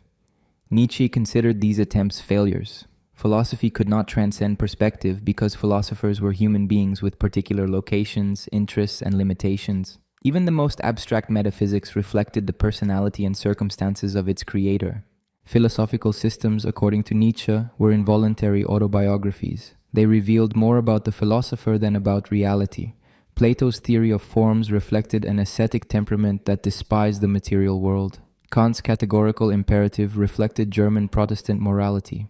Schopenhauer's pessimism reflected his own depressive disposition. These were not defects to be overcome, but inevitable features of philosophical thinking. Philosophy could not escape the philosopher's perspective. Nietzsche applied this analysis to the concept of truth itself. What is truth? Traditionally, truth meant correspondence between belief and reality. A belief is true if it accurately represents how things are. But Nietzsche argued that we never access reality except through our interpretations. We cannot compare our beliefs to reality itself because we only encounter reality through beliefs.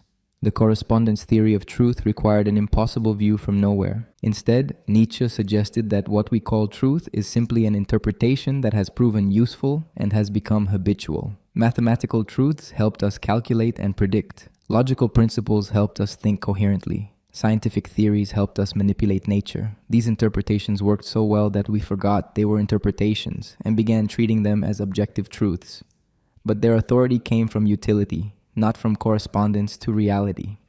This raised the question of why truth was valuable. Philosophy had always assumed that truth was intrinsically good, that knowledge was worth pursuing for its own sake. Nietzsche questioned this assumption. Why value truth?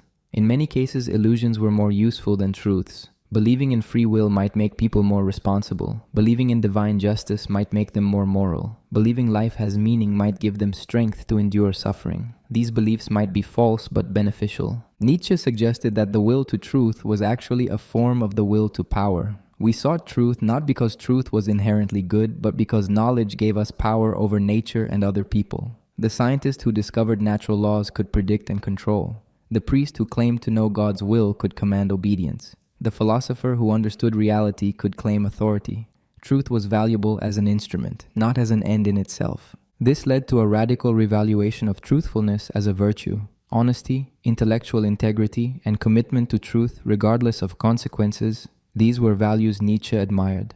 But he questioned whether these values were always life-enhancing. Sometimes life required illusions. Sometimes survival demanded self-deception. Sometimes flourishing depended on not knowing certain truths. Absolute commitment to truth might be a form of nihilism, a preference for harsh reality over life-enhancing illusion. Nietzsche's perspectivism avoided complete relativism through his emphasis on power and life. Perspectives were not all equal because some enhanced life and others diminished it. A perspective that made people stronger, more creative, more capable of affirming existence was superior to one that made them weaker, more reactive, more life-denying. This provided a standard for evaluation without claiming objective truth. The concept of the will to truth itself became an object of Nietzsche's genealogical investigation. Where did this drive come from? Why did human beings develop such intense commitment to truthfulness? Nietzsche traced it back to moral and religious sources.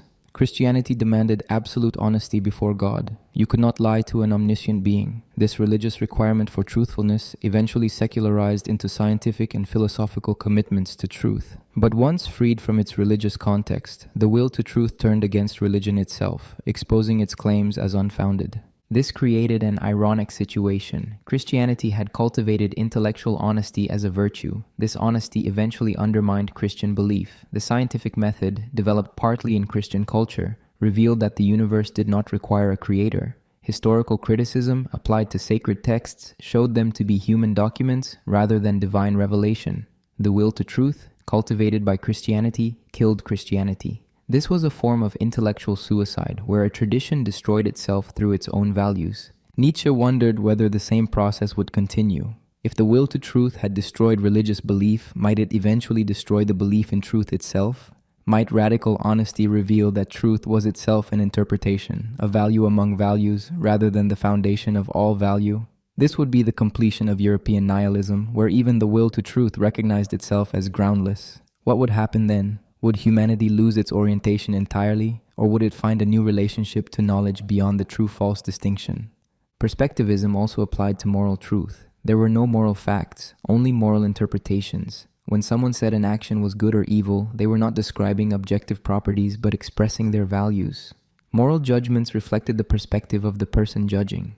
The master judged from a perspective of power and health. The slave judged from a perspective of weakness and resentment. Neither perspective was objectively correct. They were different ways of valuing, rooted in different forms of life. This did not make Nietzsche indifferent to moral questions. He had strong moral views and argued for them passionately, but he presented them as his perspectives, reflecting his values and judgments, not as access to objective moral truth. He valued strength over weakness, creativity over conformity, life affirmation over life denial.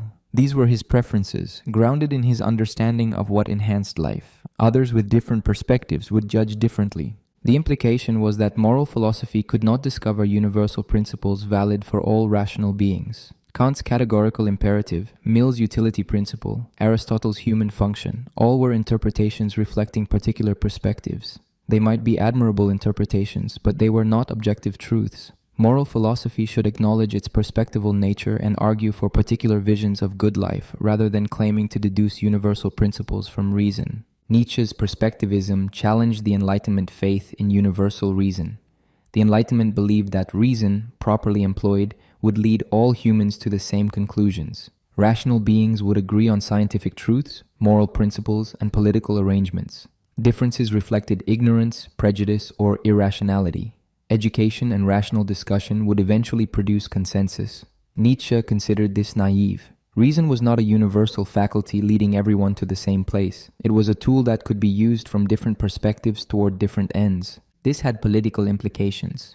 If there were no objective truths about justice, rights, or proper government, then political philosophy could not ground itself in reason alone. Different political systems reflected different values, different visions of human flourishing, different perspectives on what mattered. Democracy reflected the values of equality and security. Aristocracy reflected the values of excellence and hierarchy. Neither was objectively correct. They were competing interpretations of how humans should live together. Nietzsche's own political views reflected his perspective. He favored cultural conditions that produced great individuals over systems that provided equal comfort for everyone. He valued artistic and intellectual achievement over material prosperity or social justice. He preferred aristocratic cultures that cultivated excellence over democratic cultures that celebrated mediocrity. But he presented these as his values, his perspective, not as objective truths that all rational beings must accept. Critics have argued that Nietzsche's perspectivism is self-refuting. If there are no facts, only interpretations, is this statement itself a fact or an interpretation? If it is a fact, then there is at least one fact contradicting the claim. If it is an interpretation, why should anyone accept it over competing interpretations? This logical puzzle has generated extensive scholarly debate. Some defend Nietzsche by distinguishing between levels of discourse. Others argue that his point was pragmatic rather than metaphysical. Nietzsche himself seemed unconcerned with formal logical consistency. He was not building a systematic philosophy, but challenging the foundations of systematic philosophy. His point was therapeutic rather than theoretical. He wanted to cure philosophers of the disease of metaphysics, the belief that they could transcend perspective and access absolute truth. Whether his own statements were internally consistent mattered less than whether they effectively undermined metaphysical pretensions. The positive dimension of perspectivism was its emphasis on interpretation as creative activity. If knowledge is interpretation, then knowers are artists who impose form on formless experience. Science, philosophy, and even perception are creative acts.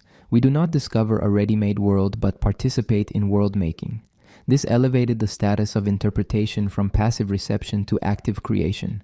It suggested that intellectual activity was fundamentally similar to artistic activity. This connected perspectivism to Nietzsche's broader project of revaluing values. If truth is interpretation and interpretation serves life, then we should evaluate interpretations by how well they enhance life. Some interpretations make people stronger, more creative, more capable of joy. Others make people weaker, more reactive, more prone to suffering. Philosophy should promote life-enhancing interpretations and oppose life-denying ones. This was Nietzsche's criterion for evaluating philosophical and scientific theories. Perspectivism also explained Nietzsche's aphoristic style. If there are no objective truths to be systematically expounded, then systematic philosophy is inappropriate. Better to offer perspectives, insights, provocations that readers must interpret for themselves. Aphorisms demand active reading. They force readers to think rather than passively receiving doctrine. They acknowledge that meaning is created through interpretation rather than transmitted from author to reader. The doctrine raised questions about Nietzsche's own status as philosopher. If he was offering interpretations rather than truths, why should anyone accept them? Nietzsche's answer seemed to be that his interpretations were more life-enhancing than alternatives. They freed people from the tyranny of objective truth, from guilt over natural impulses, from resentment and life denial. They opened possibilities for creative self-transformation. Whether they were true in any absolute sense mattered less than whether they helped people live better. This pragmatic approach to philosophy influenced many 20th century thinkers. Pragmatists like William James and Richard Rorty developed Nietzsche's insights about truth and utility. Postmodern philosophers like Foucault and Derrida extended his critique of metaphysics. Existentialists like Heidegger and Sartre built on his emphasis on interpretation and perspective.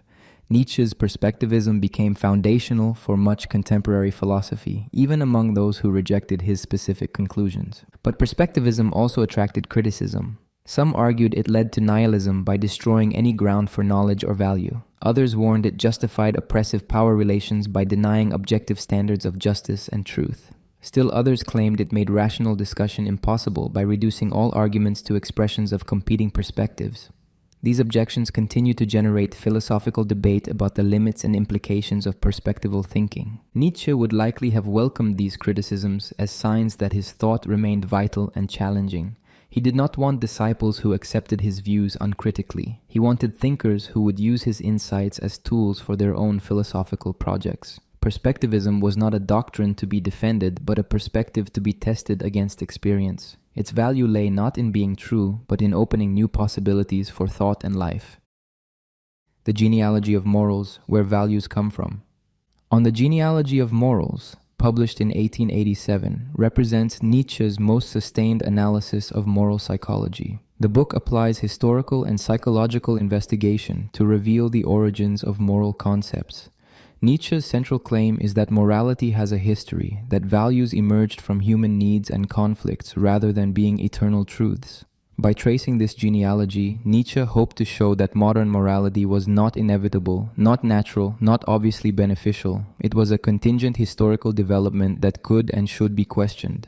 The genealogical method itself was innovative. Previous philosophers treated morality as if it had always existed in its current form. They debated whether moral truths were known through reason, intuition, or divine revelation. They argued about which moral principles were correct, but they did not ask how moral concepts originated or what purposes they served.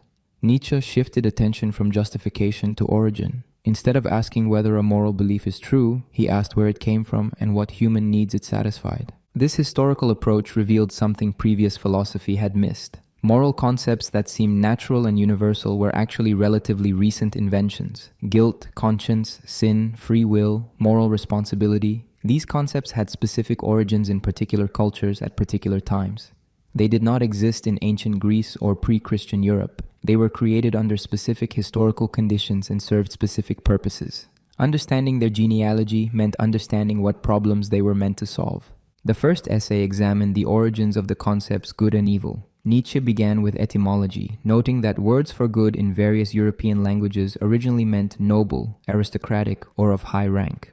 Good referred to the powerful classes and their qualities: strength, courage, pride. Bad meant common, low-born, vulgar. This was master morality, where value originated with the powerful who felt themselves to be the center of value. They called themselves good and everything associated with them good. They called the lower classes bad, meaning inferior but not evil.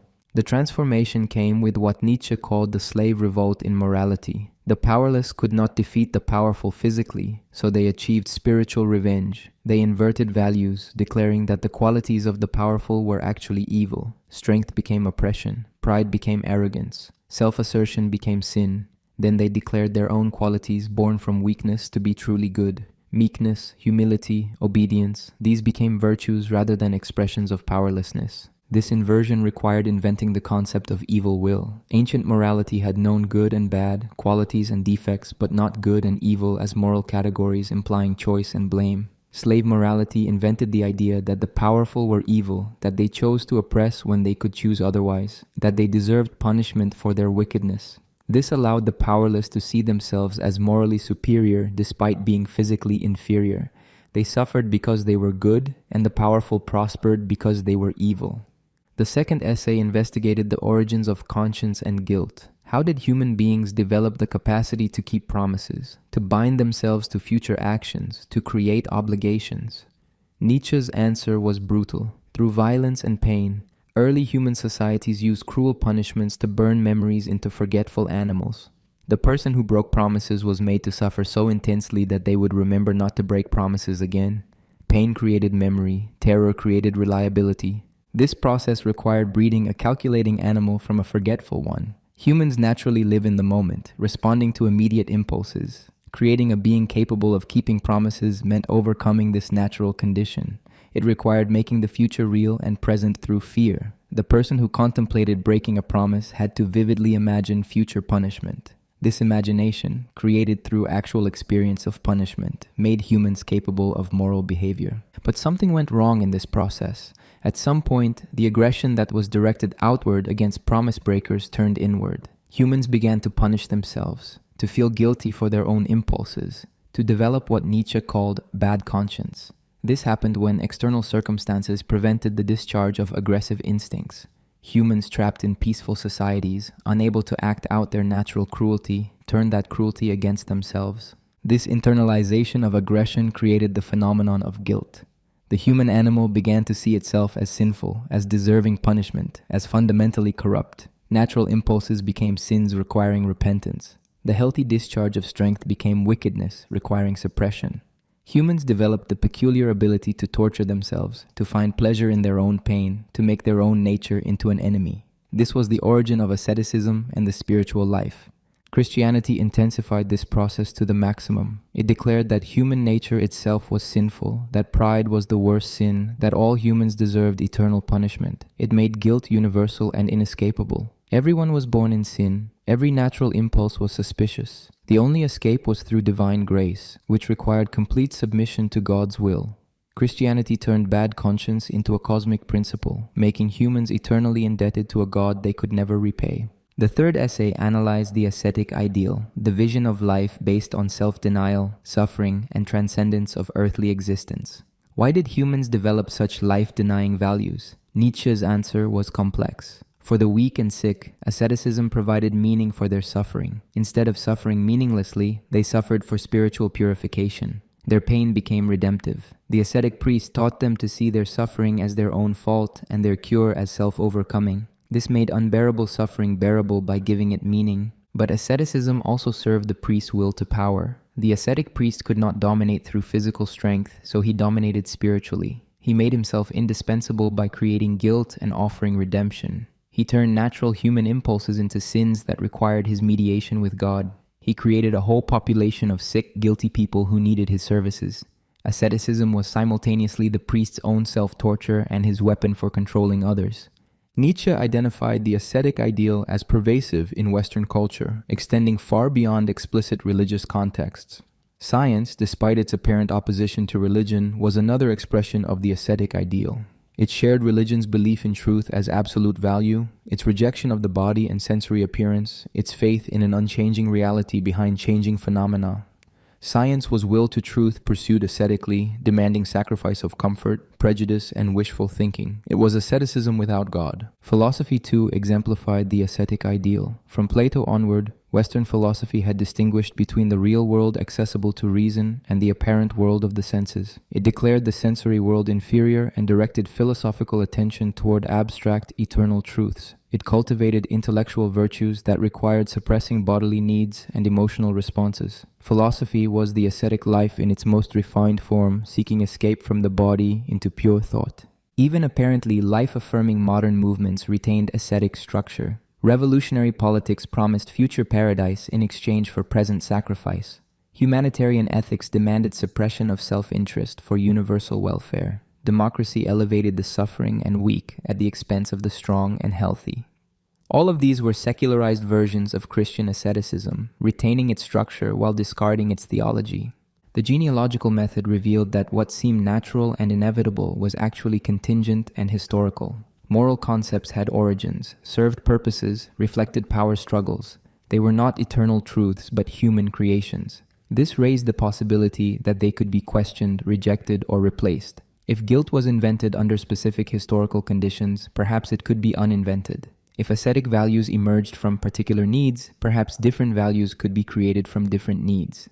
Nietzsche emphasized that genealogy was not debunking. Showing that a belief has ignoble origins does not prove it false or worthless, but it does undermine claims to objective validity. If moral concepts emerged from slave revolt rather than divine revelation or rational insight, they cannot claim universal authority. They are perspectives reflecting particular interests, not objective truths binding all rational beings. This opened space for creating different moralities based on different values. The genealogical approach also explained why moral beliefs felt so compelling despite lacking rational justification.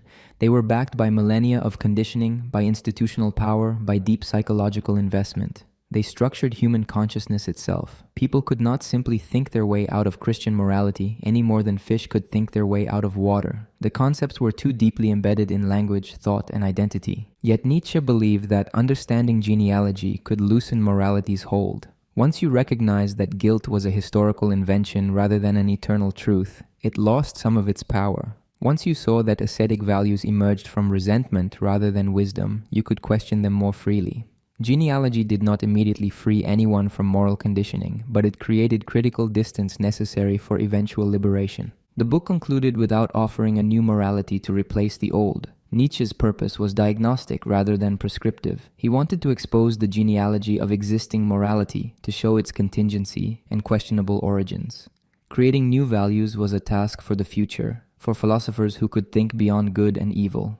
The genealogical investigation cleared ground by demolishing the false necessity of current morality. Critics have questioned whether Nietzsche's genealogies were historically accurate. Did Christian morality really originate in slave revolt? Did conscience really emerge from punitive violence? Some scholars argue that Nietzsche's historical claims were speculative and often contradicted by evidence, but defenders suggest that historical accuracy misses the point. Nietzsche was offering interpretations meant to provoke new thinking rather than establishing historical facts. The value of genealogy lay in making familiar morality seem strange and questionable. The Genealogy of Morals remains Nietzsche's most influential book. Its method inspired Foucault's genealogies of sexuality, madness, and punishment. Its psychological insights influenced psychoanalysis and existential psychology. Its historical approach transformed moral philosophy by showing that ethics could not be separated from power, psychology, and history. Even critics who reject Nietzsche's specific claims acknowledge that moral philosophy after the genealogy could not proceed as if morality had no history. Amor fati, love your fate. Amor fati, love of fate, represents one of Nietzsche's most challenging and profound ethical teachings. The concept appears throughout his mature works as both personal ideal and philosophical principle. It demands not merely accepting what happens, but actively willing it, loving it, wanting it to be exactly as it is. Amor fati is the psychological and spiritual achievement of someone who has overcome resentment, regret, and the desire for life to be different from what it is. The phrase itself is Latin, and Nietzsche used it to evoke Roman Stoicism. The Stoics taught acceptance of fate, resignation to what cannot be changed. Marcus Aurelius counseled welcoming whatever the universe brings.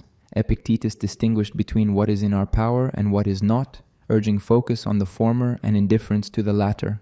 Nietzsche admired Stoic dignity but found their resignation insufficient. He wanted not passive acceptance but active affirmation, not indifference but love. Amor fati requires saying yes to everything in one's life. Every experience, every relationship, every success and failure, every joy and suffering must be affirmed. This means not wishing any moment had been different. The person who practices amor fati does not look back with regret or forward with anxiety. They do not think, if only this had not happened, if only I had chosen differently, if only circumstances were otherwise. They want everything exactly as it was, is, and will be. This seems psychologically impossible. Everyone experiences regret. Everyone wishes certain events had not occurred. Everyone would change aspects of their past if they could. Normal human consciousness is structured around dissatisfaction with what is and desire for what is not. We endure present suffering, hoping for future improvement. We tolerate current conditions, planning future changes. We live in constant tension between reality and preference.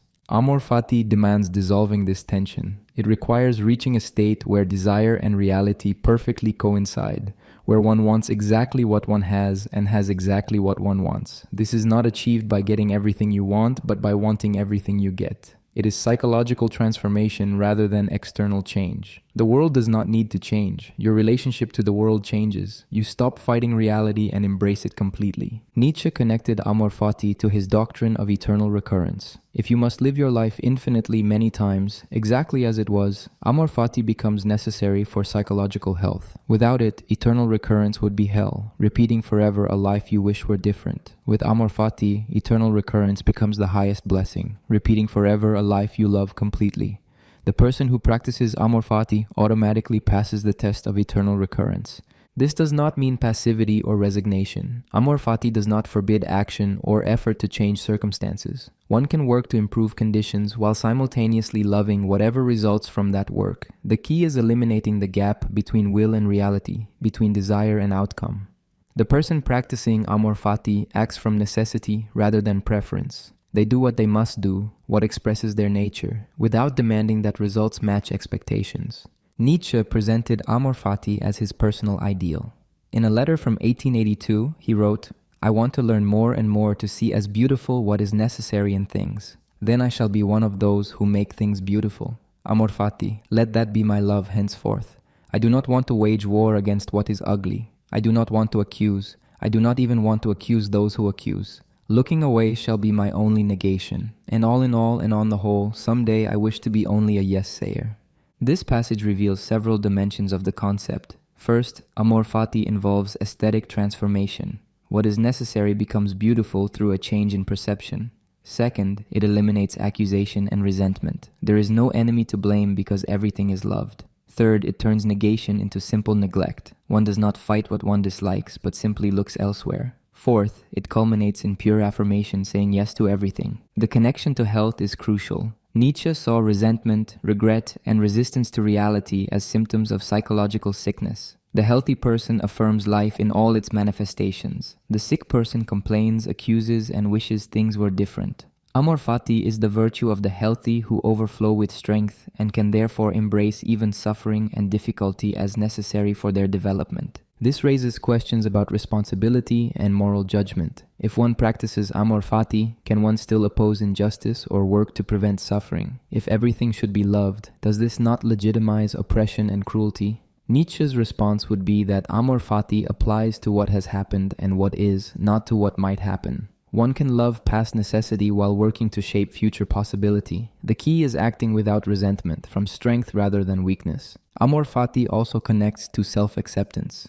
Most people are at war with aspects of themselves. They wish they were smarter, more attractive, more successful, less prone to certain weaknesses. This self-rejection is a form of resentment against fate, against the circumstances and genetic inheritances that made them who they are. Amor fati requires loving oneself completely, including one's limitations, failures, and flaws. Not because these are good, but because they are necessary components of who one is. This self-acceptance does not preclude self-overcoming. Nietzsche's philosophy demands constant self-transformation, destroying what one is to become what one might be. But this transformation occurs without self-hatred. One overcomes oneself from abundance rather than lack, from love of possibility rather than hatred of actuality. The person practicing amor fati simultaneously accepts what they are and becomes what they are not, loving both the starting point and the journey. The psychological achievement involved in amor fati is extraordinary. It requires overcoming the most basic structure of human consciousness, the distinction between what is desired and what is actual. It requires retraining emotional responses at the deepest level. It requires transforming instinctive reactions of resistance into reflexive affirmation. This cannot be achieved through decision or willpower alone. It requires long discipline, constant practice, and fundamental personality change. Nietzsche suggested that amor fati could only be achieved by certain types of people under certain conditions. It required strength, health, and abundance. The person crushed by suffering, barely surviving, could not love fate. They needed resentment to endure. Only someone strong enough to bear their circumstances without breaking, healthy enough to find joy despite difficulty, abundant enough to give rather than take. Only such a person could practice amor fati. This aristocratic dimension of the concept troubled some readers.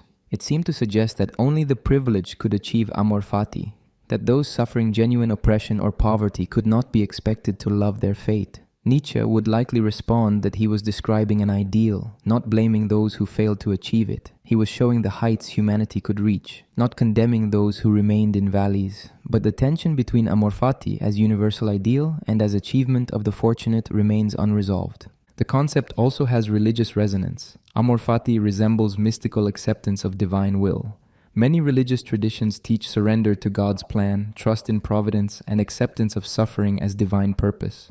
But Nietzsche's amor fati differs crucially. It is not grounded in belief that fate is good or that suffering serves higher purpose. There is no providential plan, no hidden meaning, no cosmic justice. Fate is not wise or benevolent, it simply is. Amor fati means loving what is without believing it serves any purpose beyond itself. This makes amor fati more difficult than religious acceptance. Religious resignation is supported by belief that God knows best, that suffering will be redeemed, that cosmic justice will prevail. These beliefs make acceptance easier by providing meaning. Amor fati requires loving fate without such consolations. It means embracing a world that cares nothing for human welfare, that produces suffering without purpose, that offers no guarantee of meaning. This is affirmation at its most radical. Nietzsche presented amor fati as both personal ideal and cultural necessity. Personally, it represented the psychological health he sought despite chronic illness and isolation. Culturally, it offered a response to nihilism. When God died and transcendent meaning disappeared, humans faced meaningless existence. One response was nihilistic despair. Another was amor fati, finding meaning not in transcendent purpose, but in unconditional affirmation of existence itself. The person who achieved amor fati would not need God to give life meaning. They would not need progress toward utopia to justify present suffering. They would not need belief in justice to accept injustice. They would not need hope for better future to endure difficult present. Life would justify itself through its own intensity, beauty, and necessity. Every moment would be valuable in itself, requiring no external justification. This was redemption without redeemer, salvation without savior, meaning without metaphysics. The death of metaphysics, no world beyond. Nietzsche's assault on metaphysics represents one of his most sustained philosophical campaigns. Metaphysics, the branch of philosophy concerned with the ultimate nature of reality, had dominated Western thought since Plato. It promised access to a realm of truth, being, and permanence beyond the changing, deceptive world of appearances. Nietzsche considered this entire enterprise a symptom of life denial, a way of devaluing the only world that exists in favor of imaginary alternatives. The metaphysical tradition began with Plato's theory of forms. Plato argued that the physical world we perceive through our senses is not truly real. It consists of imperfect copies of eternal, unchanging forms that exist in a transcendent realm. A beautiful object in the physical world participates in the form of beauty, but is not itself truly beautiful. True beauty exists only in the eternal realm accessible to philosophical reason. The same applies to justice, goodness, truth, and all important concepts. The physical world is shadow and appearance. The forms are reality and truth. This division of reality into two worlds, the true world of eternal forms and the apparent world of sensory experience, established the structure of Western metaphysics for 2 millennia. Christianity adapted it by replacing Plato's forms with God and heaven. The material world became a vale of tears, and the spiritual world became the destination of saved souls. Medieval philosophy synthesized Platonic and Christian metaphysics, creating elaborate systems describing the hierarchy of being from base matter to pure spirit. Nietzsche saw this two-world theory as fundamentally dishonest. It arose not from genuine philosophical insight, but from psychological need. People who found life difficult, who suffered too much or lacked the strength to affirm existence, invented another world where things would be better. They could not bear the harshness of reality, so they created fantasy alternatives. Plato's forms, the Christian heaven, the Kantian noumenal realm, these were wish fulfillment disguised as philosophy. The metaphysical tradition also expressed hatred of the body and sensory experience. Plato described the body as a prison for the soul. Christianity taught that the flesh was weak and sinful. Philosophers cultivated reason at the expense of instinct, emotion, and physical pleasure. They sought truth in abstract thought rather than lived experience. This ascetic dimension of metaphysics revealed its origin in weakness. Strong, healthy people who loved life had no need to invent transcendent realms. Only the sick and suffering needed such consolations. Nietzsche traced the history of metaphysics as a history of error. Philosophy began by declaring the sensory world false and the intelligible world true. Then it slowly undermined its own foundations. Skeptics questioned whether reason could access the intelligible world. Empiricists insisted that knowledge came from experience, not pure reason. Kant argued that we could never know things in themselves, only appearances structured by our minds. Each development weakened metaphysics while preserving its basic structure. Kant represented a crucial turning point. He maintained the distinction between phenomena, the world as it appears to us, and noumena, things in themselves. But he argued that we could never know noumena. All our knowledge was limited to phenomena structured by the categories of our understanding. The true world became inaccessible while remaining philosophically necessary as the unknowable ground of appearances. Nietzsche saw this as metaphysics in its death throes, a true world that had become useless because it could not be known. The next step was obvious. Eliminate the unknowable true world entirely. If we cannot access it, if it makes no difference to experience or knowledge, why posit it at all? This was the death of metaphysics. There is no world beyond this one, no realm of pure being behind appearances, no transcendent truth hidden beneath sensory deception. There is only the world of becoming, change, and perspective.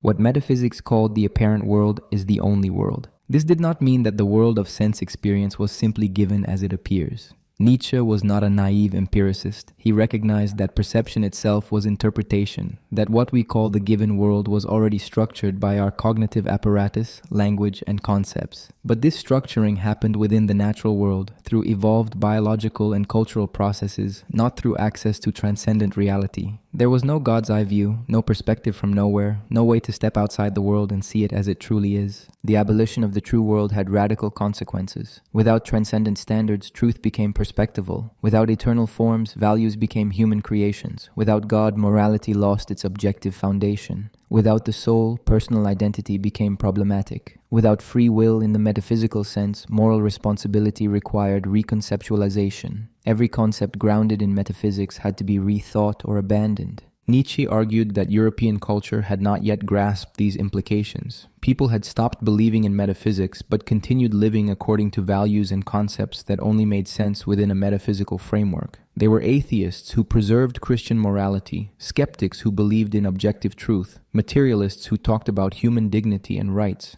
These were contradictions born from incomplete nihilism, from killing God but keeping his shadow. The shadow of God lingered in many forms. The belief in objective truth was a shadow of God. The belief that reality had a fixed nature accessible to correct method. The belief in moral universalism was a shadow of God. The belief that moral principles applied equally to all humans regardless of culture or circumstance.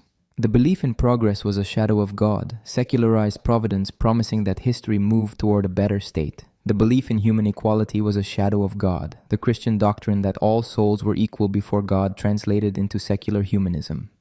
Nietzsche's attack on metaphysics extended to philosophical concepts themselves. Substance, causality, identity, these were not discoveries about reality, but practical fictions we imposed on experience.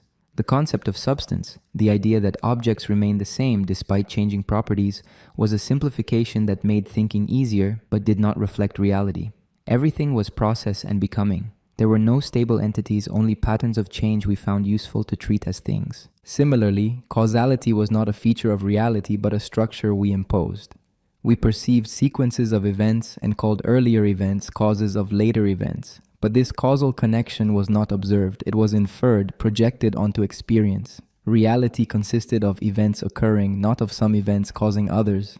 The concept of cause helped us predict and control but did not describe ultimate reality. It was an interpretation, not a discovery. Even the self, the apparently immediate certainty of one's own existence, was a metaphysical fiction.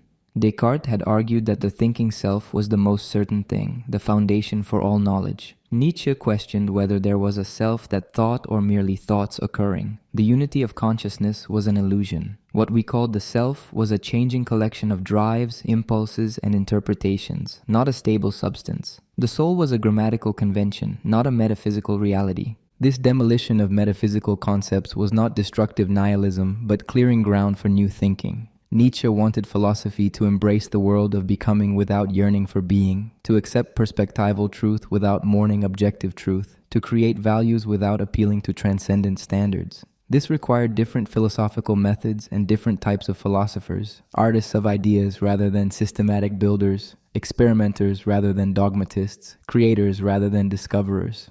The death of metaphysics also meant embracing the body and instinct that metaphysics had despised. If there was no transcendent soul, then the body was not a prison but the self itself. If reason was not access to eternal truth, then instinct and feeling were equally valid guides. If the material world was not inferior appearance, then sensory experience deserved respect rather than suspicion. Philosophy needed to overcome its ascetic heritage and affirm embodied perspectival existence. Nietzsche saw science as continuing metaphysical prejudices despite claiming to have overcome them. Science assumed that nature had a fixed structure discoverable through correct method. It sought laws, regularities, mathematical patterns underlying appearances. It believed in objective truth, independent of human perspective. These were metaphysical assumptions inherited from Christianity and Platonism. Science was more sophisticated than religion, but shared its fundamental structure, belief in a true world accessible to the chosen few who used correct methods. This critique did not make Nietzsche anti-scientific. He admired scientific achievements and scientific honesty, but he wanted science to recognize its perspectival nature, to acknowledge that scientific theories were interpretations useful for prediction and control rather than discoveries of ultimate reality. Science should abandon metaphysical pretensions and embrace its status as one interpretation among others, distinguished not by absolute truth but by practical utility and explanatory power. The alternative to metaphysics was what Nietzsche sometimes called philosophy of the future or philosophy beyond good and evil. This philosophy would not seek eternal truths but create temporary perspectives. It would not build systems but experiment with interpretations. It would not claim objectivity but acknowledge bias. It would not separate thought from life but recognize philosophy as expression of personality and circumstance. It would be gay science, joyful wisdom that did not take itself too seriously because it recognized its own contingency. This new philosophy would also be historical and genealogical. Instead of asking what things are in themselves, it would ask how concepts emerged and what purposes they served. Instead of seeking essences, it would trace developments. Instead of claiming timeless truth, it would show how beliefs changed with changing conditions. Philosophy would become naturalistic, treating human thought as a biological and cultural phenomenon rather than access to transcendent truth. Critics argued that Nietzsche's rejection of metaphysics was self-refuting. Was the claim that there is no true world itself a claim about the true world? Did perspectivism require a God's eye view to know that all views were perspectives? Did Nietzsche's own philosophy rely on metaphysical assumptions even while attacking metaphysics? These objections generated extensive debate about whether consistent anti-metaphysical philosophy was possible. Nietzsche seemed unconcerned with these logical puzzles. His aim was therapeutic rather than theoretical. He wanted to cure philosophers of metaphysical longing, to free them from the need for transcendent truth and eternal values. Whether his own statements were metaphysically consistent mattered less than whether they effectively undermined metaphysical thinking. The goal was not constructing a new system, but destroying old systems so thoroughly that the impulse to build systems dissolved. The death of metaphysics left humanity without cosmic consolation. There was no higher world to escape to, no eternal truth to discover, no providential plan guiding history. Humans were animals in a meaningless universe, creating temporary meanings through interpretation and value. This was Nietzsche's mature vision, life without metaphysical comfort, but also without metaphysical burdens, existence affirmed on its own terms without reference to imaginary alternatives, humanity free to create values because no values existed before human creation. Zarathustra's Journey, the Prophet Who Descends. Thus Spoke Zarathustra, written between 1883 and 1885, represents Nietzsche's most ambitious and peculiar work. Part philosophical treatise, part poetry, part parody of religious scripture, it defies easy categorization. Nietzsche himself called it a fifth gospel and considered it his masterpiece. The book follows Zarathustra, a fictional prophet modeled on the historical Zoroaster, as he descends from mountain solitude to teach humanity about the Übermensch, eternal recurrence, and the death of God. The choice of Zarathustra was deliberate. The historical Zoroaster founded one of the first religions based on moral dualism, dividing the world into good and evil, light and darkness, truth and lie. Nietzsche's Zarathustra comes to correct this ancient error. Having invented the moral interpretation of existence, he must now teach humanity to move beyond good and evil. The prophet who first divided the world must now proclaim its unity. This gives the narrative a quality of cosmic redemption, as if Zarathustra were paying a debt accumulated over millennia. The book opens with Zarathustra at age 30, having spent 10 years in mountain solitude. Like a son that has become too full, he needs to descend and give his wisdom away. This imagery of overflow and abundance establishes a key theme. Zarathustra teaches not from lack but from excess, not from resentment but from generosity. He descends not to convert the unwilling but to share what he cannot contain. His philosophy emerges from life affirmation, not life denial. In the marketplace of the nearest town, Zarathustra announces the death of God and teaches about the Übermensch. But the crowd misunderstands. They think he is entertaining them like the tightrope walker performing above them. When Zarathustra offers them the Übermensch, they ask instead for the last man who has made life comfortable and meaningless. Zarathustra is horrified. Humanity is choosing decline over growth, comfort over greatness. His first attempt to teach the masses fails completely. This failure teaches Zarathustra an important lesson. He cannot enlighten everyone. He needs disciples, individuals capable of understanding and developing his teaching. He withdraws from the marketplace and begins gathering followers. But even this proves problematic. Disciples want to follow rather than think independently. They want a master to obey rather than freedom to create. Zarathustra must eventually send them away, telling them to lose him and find themselves. True teaching liberates rather than binds. The book's first part presents Zarathustra's initial teachings through a series of speeches and parables. He teaches about the three metamorphoses of the spirit, from camel to lion to child.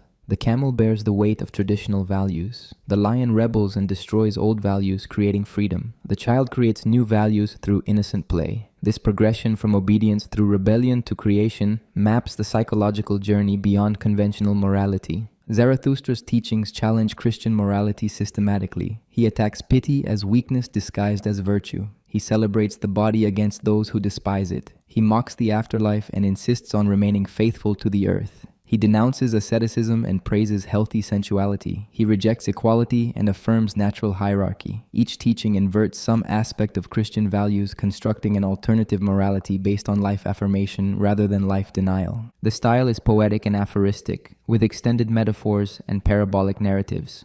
Zarathustra speaks of the rope stretched between animal and Übermensch, of the bridge that must be crossed, of the abyss that must be faced. He uses vivid imagery rather than systematic argument. This style serves multiple purposes. It mimics religious scripture, creating ironic distance from traditional religion. It forces active reading and interpretation rather than passive acceptance. It acknowledges that the most important insights cannot be stated directly, but must be evoked through indirect means. The second part deepens the teaching. Zarathustra encounters various figures representing different responses to the death of God. The famous wise men who have become trivial, the virtuous who practice morality from weakness, the tarantulas who preach equality from envy. Each encounter allows Zarathustra to refine his vision by contrast with inadequate alternatives. He also begins grappling with the doctrine of eternal recurrence, which terrifies him even as he recognizes its necessity. The famous chapter on self-overcoming presents Nietzsche's doctrine of will to power through Zarathustra's teaching. Life itself is will to power. All living things seek to overcome resistance and discharge their strength. This applies not just to physical power, but to spiritual power. The philosopher who creates new concepts exercises will to power. The artist who produces beauty exercises will to power. Even the ascetic who denies himself exercises will to power through self-mastery. Understanding this principle reveals that life itself is creative striving rather than passive being. The third part represents Zarathustra's deepest descent. Having taught his doctrines, he must now face their full implications. The doctrine of eternal recurrence appears in its most difficult form. The eternal return of the small man, the mediocre, the petty. Everything recurs, not just the great, but also the contemptible. There is no progress, no escape, no final redemption. The same cycle repeats forever. This thought almost crushes Zarathustra. He falls ill and must recover before he can affirm it.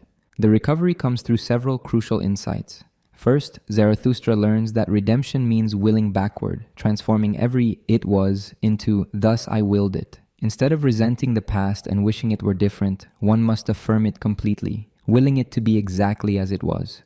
This eliminates resentment and regret, freeing one to create rather than lament. Second, he realizes that eternal recurrence tests and perfects amor fati. Only those who can love their fate completely can embrace eternal recurrence. Third, he recognizes that this doctrine distinguishes between ascending and declining life. Those who affirm life want it eternally. Those who deny life would be crushed by eternal repetition. The animals in Zarathustra's cave, an eagle and a serpent, represent key virtues. The eagle represents pride and height, the ability to soar above the human. The serpent represents wisdom and circularity, understanding that eternal recurrence structures existence. Together they embody the combination of nobility and wisdom necessary for the philosophy Zarathustra teaches. They are not Christian virtues, but pagan ones, pride rather than humility, serpentine cunning rather than dovish innocence. The fourth and final part, written separately and initially distributed only privately, functions as both epilogue and parody. Zarathustra, now old, encounters various higher men who represent sophisticated but inadequate responses to nihilism. There are kings disgusted with democracy, a conscientious man of spirit who has lost his way, an ugly man who murdered God out of revenge, a beggar who chose voluntary poverty, and others. Each represents a partial truth or failed attempt to transcend Christianity. Zarathustra welcomes them but knows they are not the Übermensch. They are transitional figures, bridges rather than destinations. The book ends ambiguously. Zarathustra's final teaching remains unspoken. He emerges from his cave at sunrise, glowing and strong, ready to begin again. His lion has arrived, sign that his children are near. But what happens next remains unstated. This openness is deliberate. Zarathustra's teaching cannot be completed because it points toward a future that has not yet arrived. The Übermensch remains a possibility, not an achievement. The philosophy is not concluded but continued by readers who must interpret and develop it. The book's reception disappointed Nietzsche. He believed he had written something world historical, but it sold poorly and received little serious attention during his sane lifetime. Critics found it grandiose, obscure, and pretentious. Admirers often misunderstood its irony and self-parody, treating it as straightforward prophecy rather than philosophical experiment. The The poetic style that Nietzsche intended as necessary for his deepest insights struck many readers as affectation or confusion. Modern interpretation recognizes multiple layers in the text. There is the explicit teaching about Übermensch and eternal recurrence. There is the psychological narrative of Zarathustra's development from teacher to prophet to self-overcoming individual. There is the philosophical critique of Christianity and modern morality. There is the aesthetic achievement of creating new forms of philosophical expression. There is the ironic dimension where Nietzsche parodies both religious scripture and philosophical system building. All of these operate simultaneously, creating a deliberately complex text that resists reduction to simple messages. The prophet who descends rather than ascending inverts religious typology.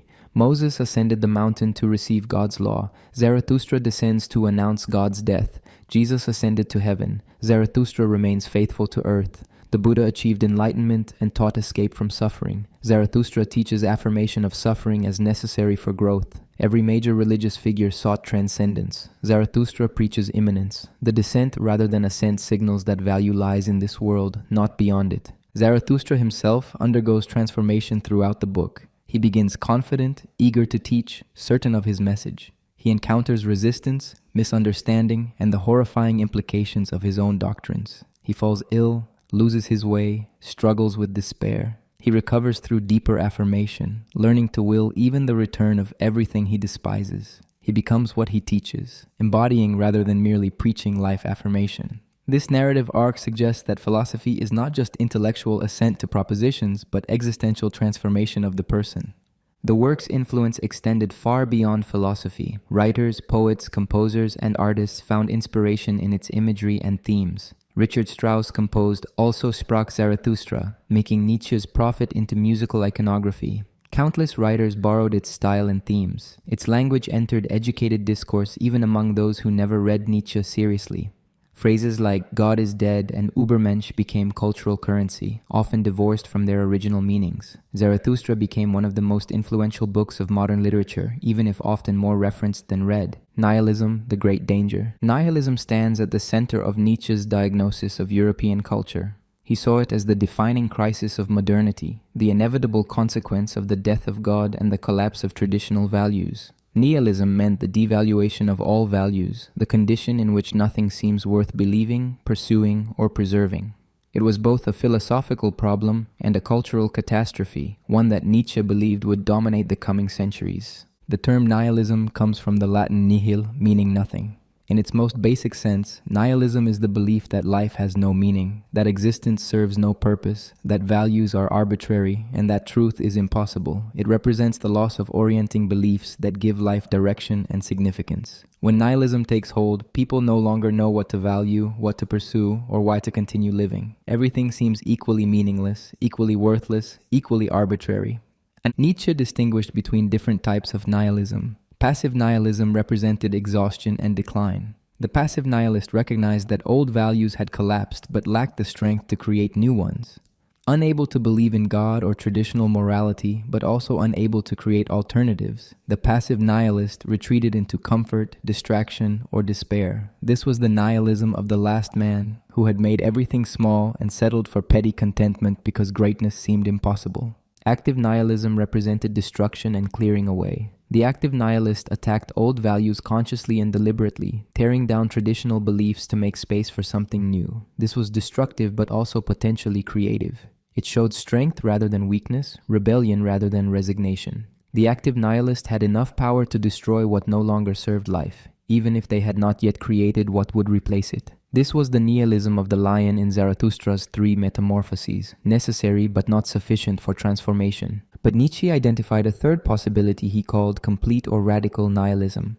This nihilism would eventually recognize that the very framework of truth and value was illusory. Not just God and Christian morality, but the concepts of truth, meaning, and purpose themselves would be exposed as human constructions. This would be the deepest crisis because it would undermine even the tools used to overcome nihilism. How could one create new values when the concept of value itself seemed empty? The origins of nihilism lay in Christianity itself. Christianity had taught Europeans to value truth above everything. It demanded complete honesty before God. It cultivated intellectual conscience and the will to truth. But this will to truth eventually turned against Christianity. Historical criticism exposed the Bible as human document. Science revealed natural explanations for what religion attributed to God. Philosophy questioned theological arguments. Christianity had trained its followers to seek truth relentlessly, and this training destroyed Christian belief. This created a peculiar situation. Christianity died from its own values. The virtue of truthfulness, cultivated by Christianity, made Christian beliefs untenable. Intellectual honesty, demanded by Christian morality, revealed Christian metaphysics as false. This was cultural suicide, where a civilization destroyed itself through its own principles. European culture killed God using weapons God had provided. But the death of God did not eliminate the need for meaning and value. Human beings required orientation, purpose, and significance. They could not live without believing in something. When God died, what would replace him? This was the crisis of nihilism. Traditional sources of meaning had been destroyed, but human need for meaning remained. Most people tried to preserve Christian values without Christian metaphysics, but Nietzsche argued this was unstable. Without God, Christian morality lost its foundation and would eventually collapse.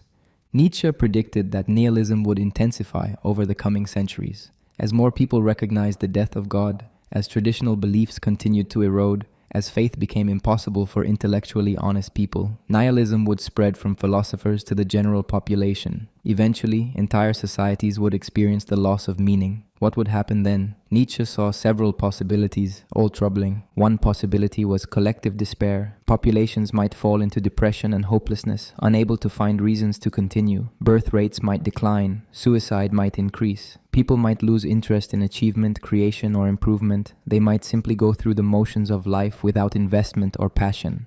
This would be passive nihilism extended to entire civilizations. Cultures dying not through conquest, but through loss of will to live. Another possibility was compensatory fanaticism. Unable to bear meaninglessness, people might embrace violent ideologies that promised to restore significance. Nationalism, racism, revolutionary politics, or other totalist movements might sweep populations desperate for meaning. These ideologies would be nihilistic at their core, believing in nothing absolute, but they would disguise their nihilism with passionate commitment to arbitrary values. This would be active nihilism turned destructive, tearing down without capacity to build. A third possibility was the last man's comfortable mediocrity. People might settle for entertainment, consumption, and pleasure-seeking, abandoning any pursuit of greatness.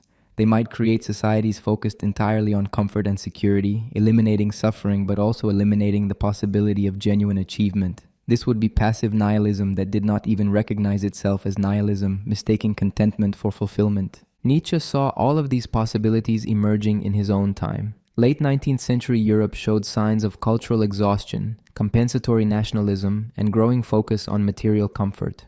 The democratic and socialist movements he observed seemed to him expressions of nihilism.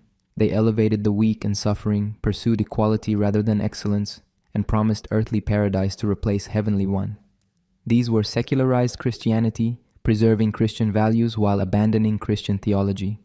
But Nietzsche also glimpsed a fourth possibility, overcoming nihilism through value creation. This was the path of the Übermensch, who would create new values after the death of God. Instead of despairing at meaninglessness or clinging to exhausted traditions, some individuals might embrace the opportunity for creation.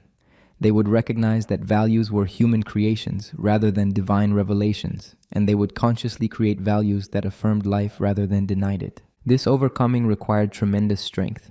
The person who could create values without God had to be strong enough to bear the responsibility, creative enough to generate new possibilities, and independent enough to stand alone against the judgment of the herd. They could not appeal to transcendent authority or universal reason. They had to legislate for themselves based on their own nature and understanding. Most people lacked this strength and would remain trapped in nihilism or its compensatory alternatives. Nietzsche emphasized that nihilism was not just an intellectual problem, but physiological condition. It reflected declining vitality, weakening life force, and cultural exhaustion. Healthy cultures did not fall into nihilism because healthy people naturally created values from their abundance. Nihilism emerged when cultures grew sick, when populations became too weak to affirm life, when the herd instinct overwhelmed individual creativity. It was symptom as much as cause of decline. This physiological interpretation meant that nihilism could not be solved through argument alone. Logical refutations of nihilistic claims would not cure nihilism because nihilism arose from conditions deeper than conscious belief. It required transformation of life conditions, breeding of stronger types, creation of cultural environments that cultivated health rather than sickness. Philosophy could diagnose nihilism but not cure it. The cure required practical changes in how humans lived. Yet Nietzsche insisted on the necessity of passing through nihilism rather than avoiding it. There was no way back to pre-Christian innocence. Europe could not unknow what it had learned. The death of God could not be reversed. The only way forward was through complete nihilism, through recognizing that all previous values were human creations, through facing the abyss without flinching. Only those who passed through nihilism could emerge on the other side capable of creating new values. This made nihilism both danger and opportunity. It was danger because most people would not survive the passage. They would collapse into passive despair, retreat into comfortable mediocrity, or embrace destructive fanaticism. But it was opportunity because those who did survive would be stronger, more creative, and more conscious than any humans before them. They would have faced meaninglessness and created meaning anyway. They would have endured the death of God and learned to live without divine support. Nietzsche's analysis of nihilism proved prophetic. The 20th century witnessed the nihilistic catastrophes he predicted. Totalitarian ideologies that combined fanatical commitment with underlying meaninglessness, world wars that destroyed confidence in progress and civilization, existential despair that became common experience rather than philosophical speculation. European culture entered the crisis Nietzsche described, though whether it would emerge transformed or destroyed remained unclear. Contemporary culture shows continuing symptoms of nihilism: the loss of shared values, the difficulty finding meaning in secular society, the turn to consumption and entertainment as distraction from meaninglessness, the appeal of extreme ideologies to those seeking purpose, all suggest that Nietzsche's diagnosis remains relevant. The question he posed remains unanswered. Can humanity overcome nihilism through value creation, or will it remain trapped between exhausted traditions and desperate compensations? Nietzsche did not offer solutions because he believed solutions could not be prescribed. Each individual and culture had to find their own way through nihilism. Philosophy could clarify the problem and point toward possibilities, but it could not provide answers applicable to everyone. The overcoming of nihilism would be individual achievement, not collective movement. It would require exceptional individuals who could create values for themselves and potentially inspire others. The greatest danger Nietzsche perceived was that nihilism would not be recognized as nihilism. People would continue believing they had values when they actually believed in nothing. They would mouth slogans about human rights, progress, and equality without any deep conviction. They would perform morality without moral feeling. They would live without purpose while claiming to have purposes. This unconscious nihilism was more dangerous than conscious nihilism because it prevented the genuine confrontation with meaninglessness necessary for transformation. Nietzsche called himself the first complete nihilist of Europe, one who had lived through nihilism to its end. He claimed to have experienced the devaluation of all values and emerged with insight into overcoming it. Whether this was accurate self-assessment or grandiose delusion remains debated. But his analysis of nihilism as the central crisis of modernity has proven remarkably durable, continuing to frame discussions of meaning and value in secular societies. Art and life, the aesthetic existence. From his earliest work to his final writings, Nietzsche maintained that art provided the highest justification for existence. In a world without God, without inherent meaning, without cosmic purpose, only aesthetic experience made life bearable and worthwhile. Art transformed suffering into beauty, chaos into form, meaninglessness into created significance. For Nietzsche, the artist represented the highest human type, and living artistically represented the highest human achievement. This aesthetic approach to existence appeared in The Birth of Tragedy, where Nietzsche argued that existence could only be justified as an aesthetic phenomenon. Moral and rational justifications failed because they required believing life served good purposes or followed reasonable principles. But existence served no purpose and followed no reasonable principles. It was fundamentally suffering, chaos, and meaninglessness. Only by transforming these into beauty could they become bearable. The ancient Greeks understood this. According to Nietzsche, they looked directly at the horror of existence, the cruelty of fate, the inevitability of death, the meaninglessness of suffering, and created tragedy. Tragedy did not deny horror, but transformed it through artistic form. The audience experienced Dionysian insight into existence's terrible nature while protected by Apollonian aesthetic distance. They saw truth but could bear it because it was shaped into beauty. This suggested a model for living. If the Greeks justified existence aesthetically through art, modern individuals could justify their own lives aesthetically by treating them as artistic creations. Instead of judging life by moral standards or rational principles, one could evaluate it aesthetically. Was it beautiful? Did it have style? Did it transform suffering into meaning through creative form? These became the relevant questions for someone living aesthetically. Nietzsche called for giving style to one's character. This meant surveying all one's strengths and weaknesses, all one's tendencies and contradictions, and shaping them into a coherent whole. Just as an artist takes raw materials and creates a unified work, the person living aesthetically takes the raw materials of their nature and creates a unified life. This required both acceptance of what one is and creative transformation of that given material into something beautiful. Giving style to character differed from moral self-improvement. Morality wanted to eliminate weaknesses, suppress unacceptable impulses, and conform to external standards. Aesthetic self-creation accepted weaknesses as part of the whole, integrated apparently contradictory elements, and created according to internal standards. The goal was not becoming good, but becoming beautiful, not conforming to universal principles, but expressing individual nature in compelling form. This aesthetic approach applied to everything: how one dressed, spoke, moved, related to others, pursued projects, faced suffering. Every aspect of life could be treated as material for artistic creation. The person living aesthetically would ask not whether their choices were morally right, but whether they contributed to the beauty and coherence of their existence as a whole. They would shape their life as a sculptor shapes marble or a composer shapes sound. Nietzsche distinguished between two types of beauty. There was the beauty of perfection, harmony, and proportion, Apollonian beauty that eliminated discord and created serene unity. And there was the beauty of tension, contradiction, and power, Dionysian beauty that incorporated chaos and suffering into overwhelming aesthetic experience. The highest art combined both, and the highest life would do the same. It would be both harmonious and powerful, both unified and intense. The artist served as model for this aesthetic existence because artists already lived according to aesthetic rather than moral values. The great artist did not ask whether their work was morally good, but whether it was beautiful, compelling, truthful in aesthetic sense.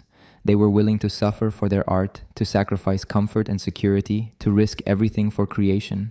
They transformed their own suffering into art, making their pain productive rather than merely endured. But Nietzsche wanted everyone to become artists of their own lives, not just professional artists. The baker, the merchant, the teacher, anyone could treat their life as artistic project. This did not mean ignoring practical necessities, but approaching those necessities with aesthetic sensibility. How one fulfilled obligations, how one related to others, how one structured one's days, all could be done with style and beauty rather than merely efficiently or correctly. This raised questions about morality's place in aesthetic existence. Did living aesthetically mean ignoring moral obligations? Could one harm others in pursuit of beautiful life? Nietzsche's response was complex. He did not advocate simple immoralism, but he argued that aesthetic values should take precedence over moral values when they conflicted. If creating beautiful life required violating conventional morality, then conventional morality should give way. However, truly aesthetic existence would rarely require harming others, Nietzsche suggested. The person creating beautiful life from abundance had no need for cruelty or exploitation. Like the noble person in master morality, they would be generous because generosity flowed from fullness. They might disregard others' opinions and violate social conventions, but this would be indifference rather than malice. The truly powerful artist of life would be beyond good and evil, creating according to their own nature without resentment or spite. Nietzsche connected aesthetic existence to his concept of amor fati. Loving one's fate meant treating everything that happened as necessary material for one's life work. Just as artists sometimes produce their best work in response to suffering or limitation, the person living aesthetically would transform every experience into material for their life creation. Nothing would be wasted, everything would contribute to the aesthetic whole. This aesthetic approach also applied to truth. Nietzsche argued that we need art lest we perish of the truth. Unmediated truth was unbearable. The truth about suffering, death, meaninglessness. Art made truth bearable by giving it beautiful form. The person living aesthetically would not flee from truth but would transform truth into something one could live with. They would be honest about existence's terrible aspects while creating beauty from that honesty. Science and philosophy, pursued aesthetically, became forms of art rather than searches for objective truth. the scientist who loved the elegance of theories, the philosopher who created compelling conceptual systems. They were artists working in ideas rather than paint or stone. Nietzsche praised those who could make knowledge beautiful, who brought aesthetic sensibility to intellectual pursuits. The highest thinking was also the most beautiful thinking. This suggested that different individuals would create different aesthetic existences, just as different artists create different works. There was no single template for beautiful life, no universal standard. Each person had to discover and express their own nature, create their own style, give their own unique form to existence. This was creative pluralism rather than moral universalism. The question was not what everyone should do, but what each person could make of themselves. The aesthetic existence required leisure, distance, and perspective. One needed space to step back from immediate necessity and see one's life as a whole. One needed freedom from desperate struggle for survival to have energy for creation. This was why Nietzsche admired aristocratic cultures that freed some individuals from labor to pursue higher activities. Not that manual laborers could not live aesthetically, but that aesthetic existence required resources, whether material, temporal, or psychological. This raised the problem of inequality. If aesthetic existence required resources most people lacked, was it achievable only by the privileged? Nietzsche seemed to accept this implication. He believed that only exceptional individuals under favorable conditions could create truly beautiful lives. The masses would remain trapped in practical necessity, unable to achieve the perspective and freedom necessary for aesthetic existence. This was not moral failure, but natural limitation. Critics have seen this as elitism that justified privilege and ignored social justice. Why should some people have resources for aesthetic existence while others struggle for survival? Nietzsche would respond that equality of outcome was impossible and that attempting to achieve it would eliminate the conditions necessary for greatness. Better that some achieve extraordinary aesthetic existence than that everyone live equally mediocre lives. But this response remains deeply controversial.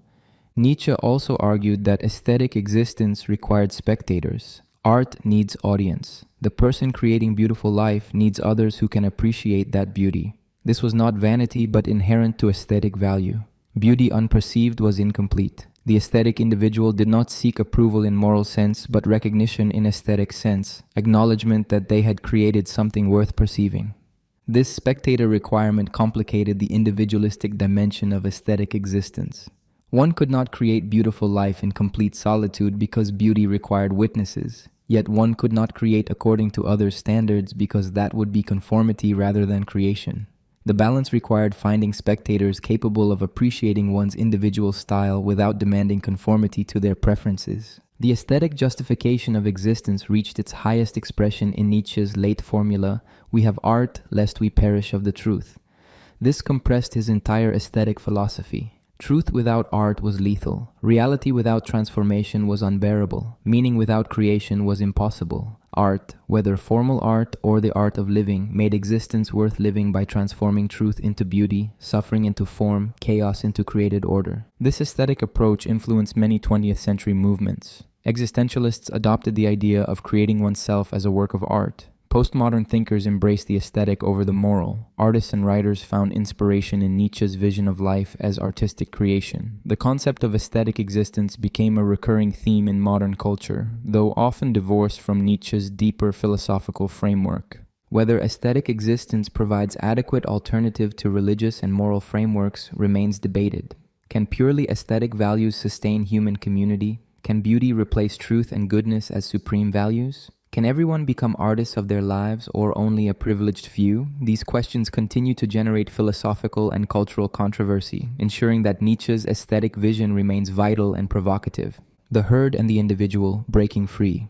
Nietzsche's critique of herd mentality represents one of his most sustained attacks on modern democratic culture. He observed that human beings, like other social animals, possessed a powerful instinct for conformity, for thinking and acting like those around them. This herd instinct served evolutionary purposes, providing safety in numbers and social cohesion. But it also prevented genuine individuality, crushed excellence, and reduced humanity to comfortable mediocrity. The herd animal, Nietzsche argued, feared standing out. Its survival depended on remaining part of the group, on not attracting attention or provoking exclusion. This instinct was so deep that most people never became conscious of it. They believed they thought independently when they were merely repeating common opinions. They believed they made free choices when they were following social scripts. They believed they had individual values when they had internalized herd values. Modern European culture, despite its rhetoric of individualism, was fundamentally herd culture. Democracy elevated majority opinion over individual judgment. Public education standardized thinking and eliminated eccentricity. Mass media created uniform culture and opinion. Market economies responded to aggregate preferences rather than individual tastes. Every major institution worked to produce conformist individuals who fit smoothly into social systems. Nietzsche traced this herd dominance to Christianity. Christian morality was fundamentally herd morality. It taught that all souls were equal before God, that the same moral rules applied to everyone, that individual distinction was pride and sin. It elevated virtues useful for herd cohesion, obedience, humility, compassion, self-sacrifice, while condemning virtues that created distinction, pride, strength, independence, self-assertion. Christianity was the herd instinct made cosmic principle. Even after Christianity declined, its herd morality persisted in secular forms. Democratic ideology insisted on equality and rejected natural hierarchy. Utilitarian ethics calculated the greatest good for the greatest number, subordinating exceptional individuals to aggregate welfare. Socialist movements sought to eliminate distinctions between strong and weak, successful and unsuccessful. Humanitarian sentiment elevated suffering and victimhood as supreme moral concerns. All of these were expressions of herd instinct translated into political and philosophical systems. The herd protected itself through moral judgment. Anyone who stood out, who challenged conventional values, who pursued excellence rather than conformity, faced immediate condemnation. The herd called such individuals arrogant, selfish, dangerous, or mad. It deployed guilt to make them feel ashamed of their distinction. It used social pressure to force conformity. It presented its own mediocrity as moral virtue and any departure from mediocrity as moral failing. This mechanism was particularly effective because it worked internally. The herd had not just created external institutions of conformity, but had colonized individual consciousness. People judged themselves by herd standards. They felt guilty for impulses that threatened herd cohesion. They suppressed their own uniqueness to avoid internal discomfort. They became their own jailers, enforcing herd morality against themselves more effectively than any external authority could. Nietzsche distinguished between herd virtues and individual virtues. Herd virtues served group cohesion, obedience, compassion, honesty, industry, moderation. These were valuable for maintaining social order and preventing conflict. Individual virtues served personal excellence, courage, creativity, independence, passion, intensity. These threatened the herd because they created distinction and challenged conformity. The herd naturally opposed individual virtues while celebrating herd virtues. Modern culture's tragedy, according to Nietzsche, was that it had elevated herd virtues to supreme status while condemning individual virtues as vices. Compassion became the highest good, replacing the ancient aristocratic values of courage and honor. Equality became sacred principle, making any natural hierarchy seem unjust. Safety became paramount, eliminating tolerance for the dangers necessary for greatness. The entire value system was inverted to serve herd preservation at the expense of individual achievement. The result was cultural leveling. Excellence was reduced to mediocrity. The exceptional was made average. The great was brought low. Any individual who rose above the common level faced immediate attack. If they could not be reduced through criticism, they would be explained away through psychology, sociology, or historical circumstance. The herd could not tolerate genuine superiority because superiority exposed herd mediocrity as mediocrity rather than virtue. This leveling operated through multiple mechanisms. Democratic politics gave equal votes to the excellent and the mediocre, ensuring that policy reflected average opinion rather than exceptional judgment. Market economics responded to mass demand rather than refined taste, producing for the many rather than the few. Education systems taught common curricula designed for average students, boring the gifted and confusing the struggling. Every institution was designed for the middle, squeezing both ends toward the center. Nietzsche saw modern individuality as mostly illusion. People believed they were individuals because they could choose between consumer products, select from entertainment options, or express personal preferences within narrow bounds. But these were trivial freedoms that masked fundamental conformity. Real individuality meant thinking differently, valuing differently, living according to principles derived from one's own nature rather than social convention. This was rare and dangerous. Breaking free from the herd required extraordinary strength.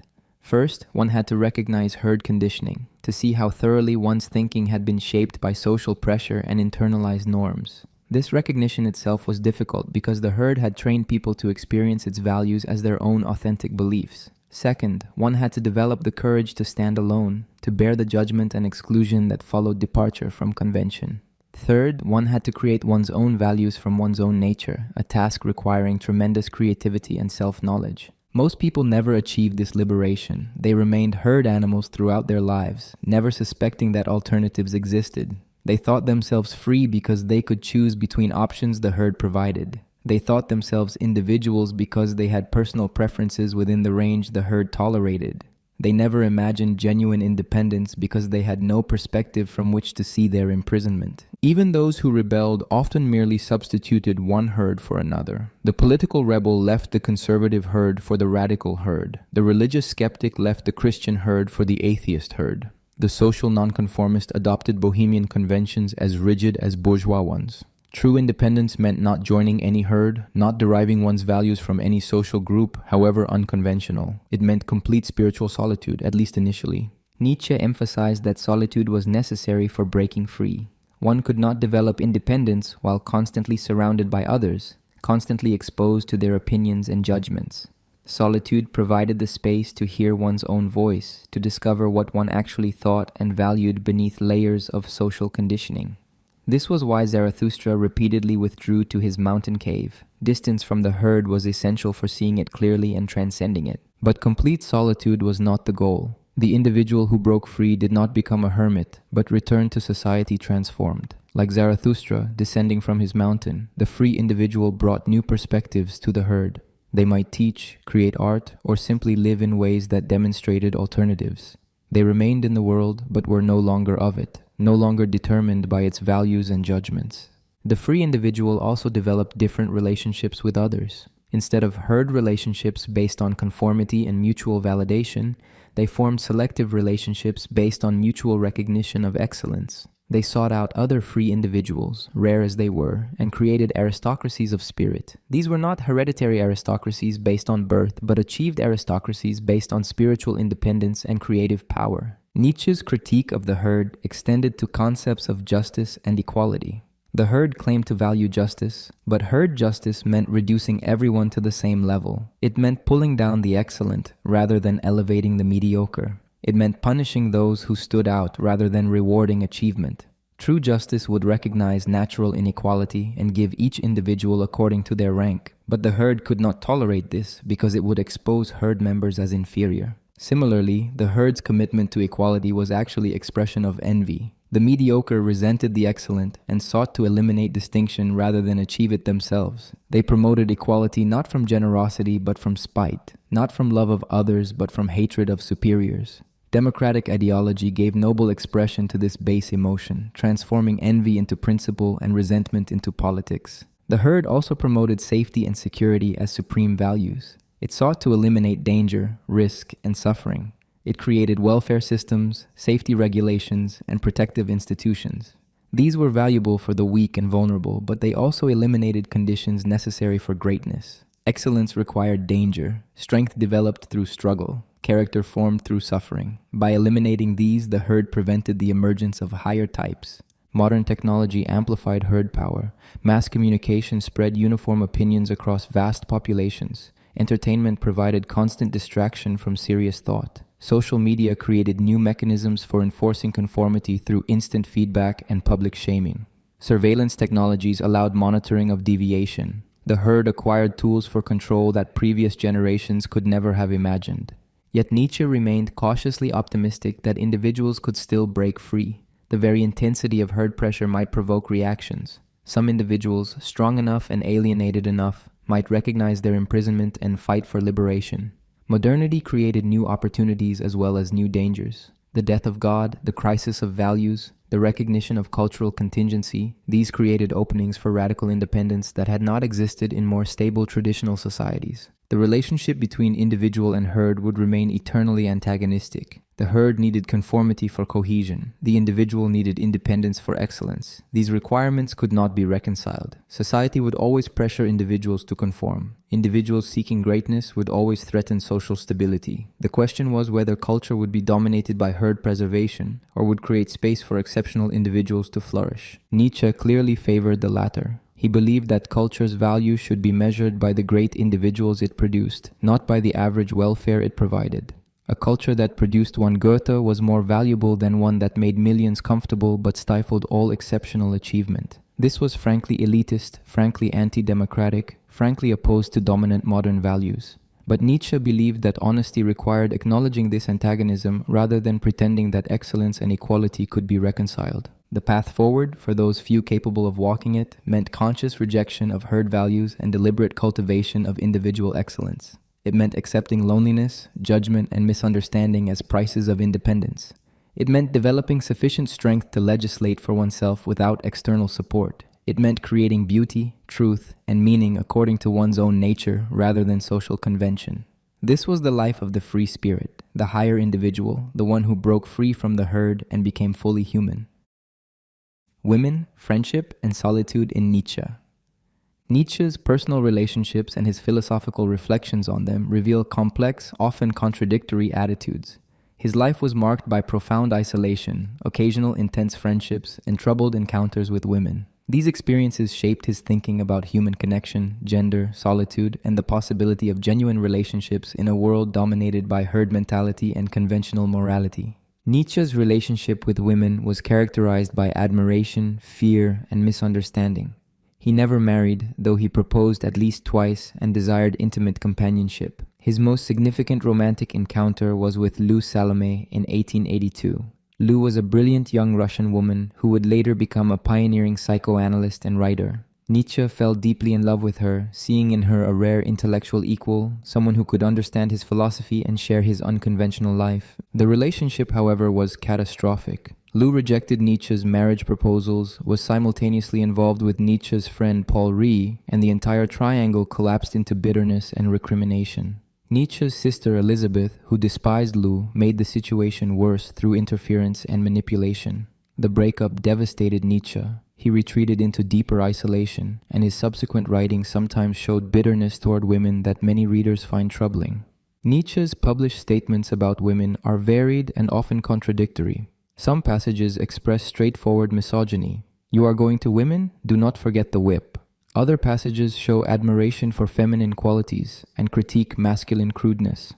Some writings suggest women were naturally suited for subordinate roles, while others lamented that culture had prevented women from developing their full potential. These contradictions make it difficult to extract a consistent position. Part of the difficulty stems from Nietzsche's style. He often adopted perspectives for dramatic effect, exaggerated for provocation, or spoke through personas rather than in his own voice. The infamous whip quote appears in Zarathustra spoken by an old woman, not by Zarathustra or Nietzsche directly. Whether this represents Nietzsche's view, a parody of conventional attitudes, or something else remains debated. Context and tone are crucial but often ambiguous. What seems clear is that Nietzsche found actual relationships with women difficult and was frustrated by conventional gender roles. He resented how women had been trained to be deceptive, manipulative, and focused on securing husbands. He saw this as corruption of female nature by civilization, particularly Christianity. At the same time, he struggled to imagine alternatives, and his positive vision of women often reflected idealized projections rather than engagement with real women's experiences and aspirations. Friendship represented a different category of relationship for Nietzsche, one he valued more highly than romantic love. He celebrated Greek ideals of friendship between equals pursuing shared goals. He praised friendships based on mutual admiration, shared struggles, and intellectual partnership. His letters showed that he treasured his few close friendships and suffered when they ended or cooled. His most important friendship was with Richard Wagner. For years, Wagner represented everything Nietzsche admired: artistic genius, cultural ambition, the possibility of renewing European culture through art. Nietzsche visited Wagner regularly, participated in the Bayreuth festival plans, and dedicated his first book to Wagner. The friendship was intense, almost father-son in dynamic, with Nietzsche seeking Wagner's approval and Wagner enjoying the brilliant young disciple. The break with Wagner around 1876 to 1878 was painful and definitive. Nietzsche came to see Wagner as representing everything he opposed: German nationalism, anti-Semitism, Christian sentimentality, populist pandering. Wagner's final opera, Parsifal, with its overtly Christian themes, symbolized for Nietzsche a complete betrayal of artistic integrity. The personal and philosophical break was never repaired. Wagner died in 1883 without reconciliation, leaving Nietzsche with complicated feelings of loss, anger, and continued admiration for Wagner's earlier works. Nietzsche's other significant friendship was with Franz Overbeck, a theology professor in Basel. Overbeck remained loyal throughout Nietzsche's productive years and was the friend who brought Nietzsche back from Turin after his collapse. The correspondence between them shows mutual respect and affection, though Overbeck never fully embraced Nietzsche's philosophy. He represented the kind of friendship Nietzsche valued: honest, supportive, non-demanding, based on mutual respect despite disagreement. In his philosophical writings, Nietzsche explored friendship as essential to the good life. He argued that one needed friends as mirrors, as honest critics who would challenge rather than flatter, as companions in dangerous thinking. But such friends were rare. Most so-called friendships were based on utility, mutual advantage, or herd conformity. True friendship required two strong individuals who could stand alone but chose to stand together, who could be honest without destroying each other, who shared commitment to truth and excellence. Solitude, however, occupied an even more central place in Nietzsche's life and thought. He spent most of his mature years alone, moving between boarding houses in Switzerland, France, and Italy, living cheaply, writing intensely during periods of health, suffering through periods of illness. This solitude was partly forced by circumstances: his retirement from teaching, his poor health, his lack of readers. But it was also chosen, necessary for his philosophical work. Nietzsche praised solitude as essential for independence. One could not break free from the herd while constantly surrounded by others. Solitude provided space to hear one's own thoughts, to develop one's own values, to become who one truly was, rather than who society demanded. The free spirit required extended periods alone, away from social pressure and conventional judgment. This was Zarathustra's mountain cave, the physical space corresponding to psychological independence. But Nietzsche also recognized the dangers of solitude. Extended isolation could lead to madness, bitterness, or loss of perspective. The hermit might become rigid, unable to relate to others, trapped in private obsessions. Solitude had to be balanced with engagement. The pattern Nietzsche admired was withdrawal followed by return, retreat to develop independently, then return to society transformed, able to teach or create or simply demonstrate alternative possibilities. This pattern appeared in Zarathustra, who withdrew for 10 years, then descended to teach, then withdrew again when misunderstood, repeating the cycle. It appeared in Nietzsche's own life, alternating between isolated writing and attempts to find audience, friends, or students. The ideal seemed to be someone strong enough to stand completely alone, but generous enough to share what they discovered in solitude. Nietzsche's relationship with his mother and sister complicated his life considerably. His mother, Franziska, was pious, conventional, and never understood her son's philosophy. She worried about his health, his lack of steady position, and his dangerous ideas. Their relationship was affectionate but strained. After his collapse, she cared for him until her death in 1897, treating him as a child rather than the philosopher who had challenged European culture. His sister Elizabeth was even more problematic. She married an anti-Semitic agitator and moved to Paraguay to establish a racist colony. Nietzsche despised his brother-in-law and Elizabeth's politics. But after her husband's suicide and the colony's failure, Elizabeth returned and took control of Nietzsche after their mother's death. More importantly, she controlled his literary estate and unpublished writings. Elizabeth had no philosophical understanding but tremendous ambition. She edited Nietzsche's notes selectively, publishing them as The Will to Power and presenting it as his systematic philosophy. She manipulated his reputation, associating him with German nationalism and proto-fascist movements he would have despised.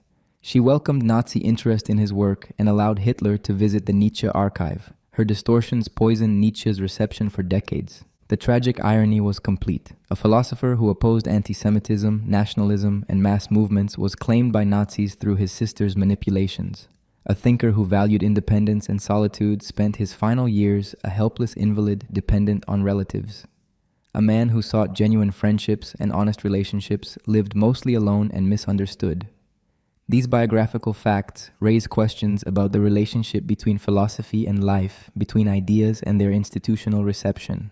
Nietzsche's reflections on relationships ultimately emphasized quality over quantity. Better one genuine friend than 100 superficial acquaintances. Better honest solitude than comfortable conformity. Better painful truth than pleasant delusion. He had little patience for the social niceties and conventional relationships that characterized ordinary life. He sought intensity, honesty, and excellence in relationships as in everything else. This made him a difficult person. His letters show someone demanding, hypersensitive, prone to taking offense and breaking with friends over disagreements. He could be generous and charming, but also bitter and cutting. His isolation was partly chosen, but partly forced by his own difficulty maintaining relationships. The same intensity and honesty that made him a profound philosopher made him challenging as friend, son, or potential romantic partner. Modern readers struggle with Nietzsche's attitudes toward women. His more misogynistic passages seem indefensible, products of his time and personal frustrations.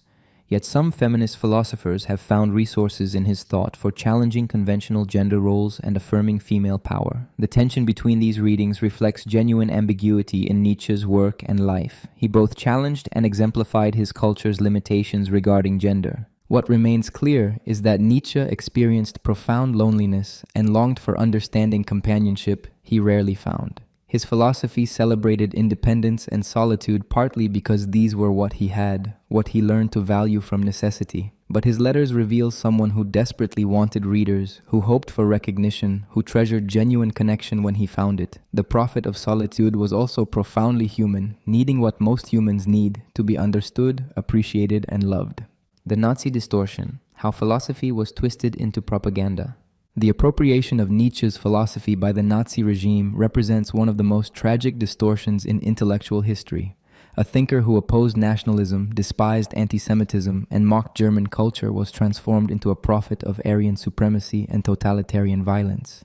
This distortion was not accidental misreading, but deliberate manipulation, made possible by selective editing, willful misinterpretation, and the control exercised by Nietzsche's sister Elizabeth over his literary legacy.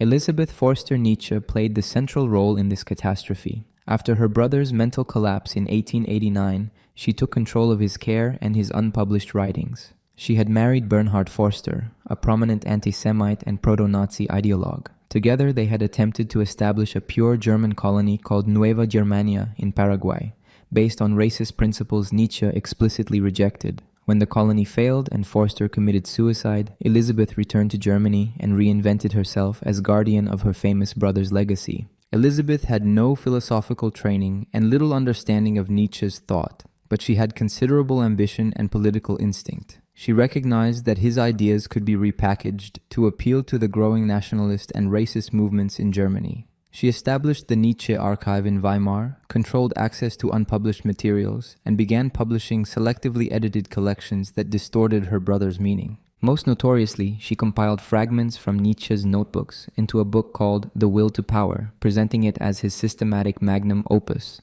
Nietzsche had abandoned this project years before his collapse, recognizing that systematic philosophy contradicted his perspectival approach.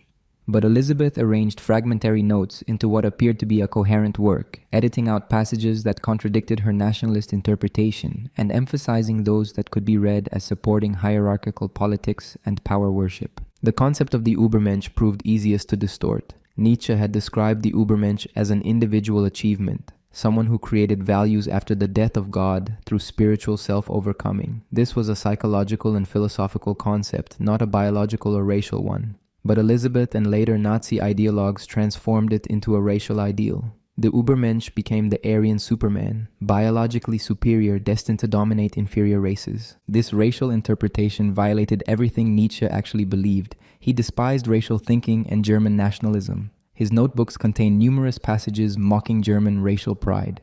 The Germans have no idea how common they are. He praised Jewish intellectual achievements and called anti-Semites bungled and botched. He condemned German unification under Bismarck and predicted it would lead to cultural decline. He considered himself culturally European rather than German and wrote that every great crime against culture for the last 4 centuries lies on their conscience.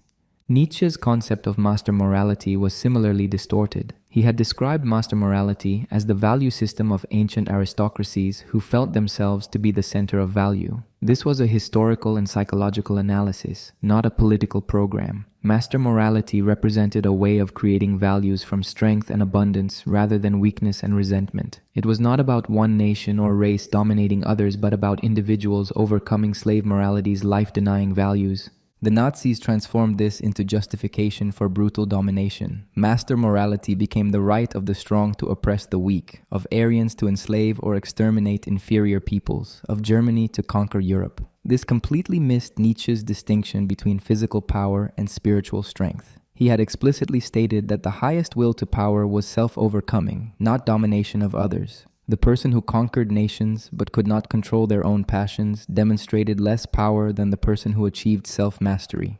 The doctrine of will to power suffered similar distortion. Nietzsche had described it as the fundamental drive of all life, expressed most highly in creative activity and self-transformation. The Nazis reduced it to crude power politics and military conquest. They portrayed Nietzsche as prophet of endless struggle and violent domination. They ignored his emphasis on creativity, culture, and spiritual achievement in favor of martial virtues and territorial expansion. Nazi ideology also seized on Nietzsche's critique of Christian morality.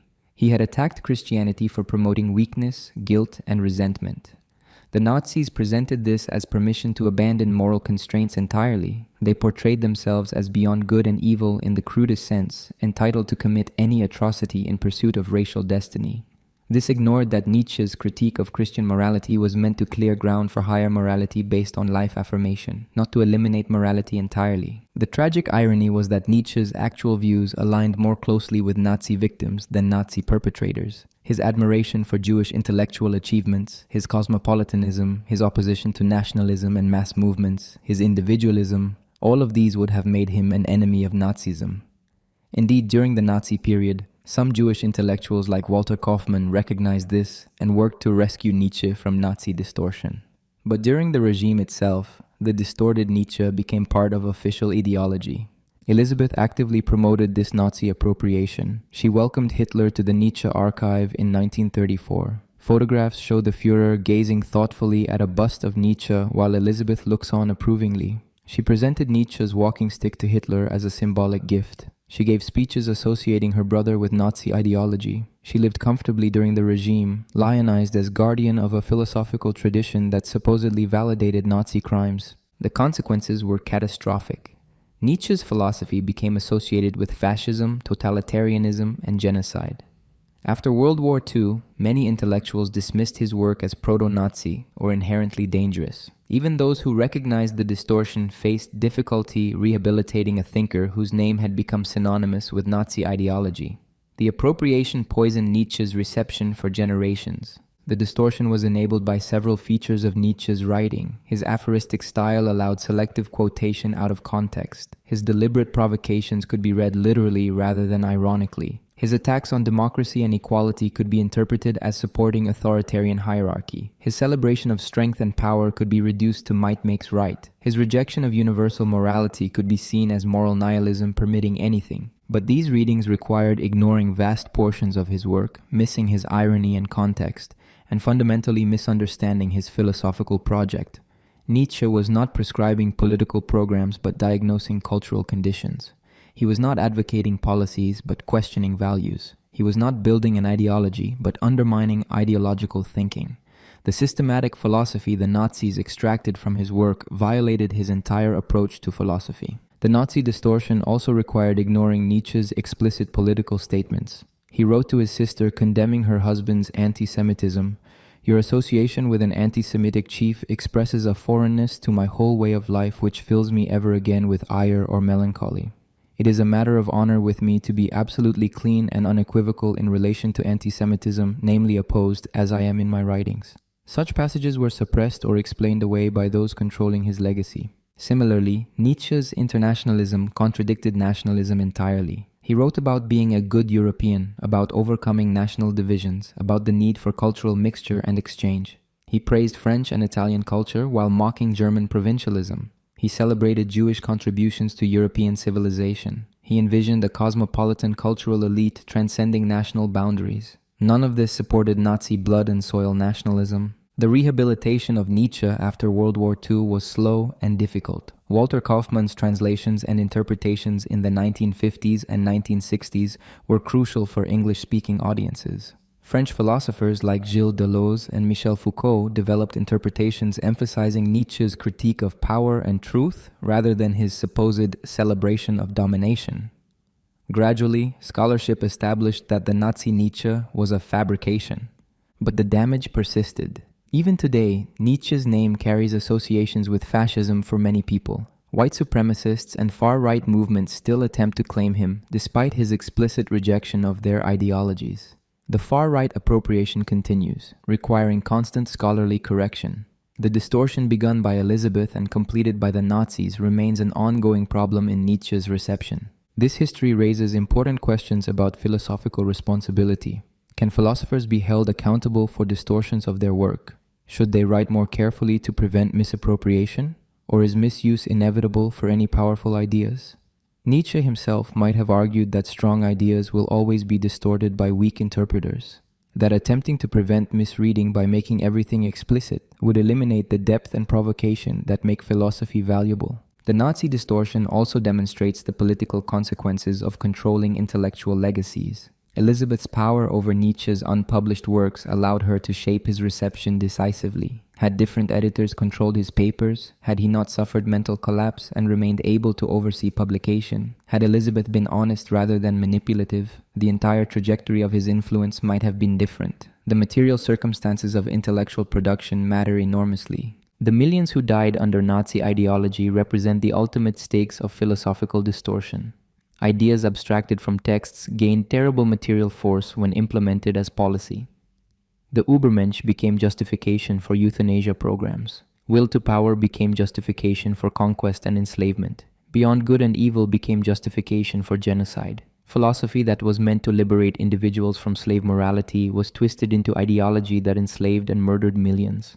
This raises the question of whether Nietzsche's philosophy contains elements that made it vulnerable to fascist appropriation. Some scholars argue that his elitism, his critique of equality, his celebration of hierarchy, and his attacks on compassion created openings for Nazi distortion even if they did not require it. Others respond that any challenging philosophy can be distorted and that Nietzsche's actual positions were incompatible with fascism. The debate continues. What remains indisputable is that the Nazi appropriation was fundamentally dishonest. It required selective editing, willful misinterpretation, and suppression of contrary evidence. It transformed a subtle, ironic, complex thinker into a crude ideologue. It reduced philosophy aimed at individual liberation into propaganda for totalitarian control. It took a cosmopolitan critic of German nationalism and made him a symbol of the most extreme German nationalism. The distortion was comprehensive and deliberate. The tragedy extends beyond Nietzsche himself to include the victims of Nazi ideology and the corruption of intellectual discourse. A philosophy meant to help individuals create meaning after the death of God was perverted into justification for destroying millions of human beings. Ideas meant to liberate were weaponized to enslave. A thinker who valued honesty and courage was claimed by a movement built on lies and cruelty. The Nazi distortion of Nietzsche stands as a permanent warning about the political abuse of philosophy and the responsibility of those who control intellectual legacies. Nietzsche, today, why he still matters. More than a century after his death, Friedrich Nietzsche remains one of the most influential and controversial figures in Western thought. His ideas have shaped philosophy, psychology, literature, art, and popular culture in ways he could never have imagined. His influence extends far beyond academic philosophy to affect how modern people think about meaning, morality, identity, and existence.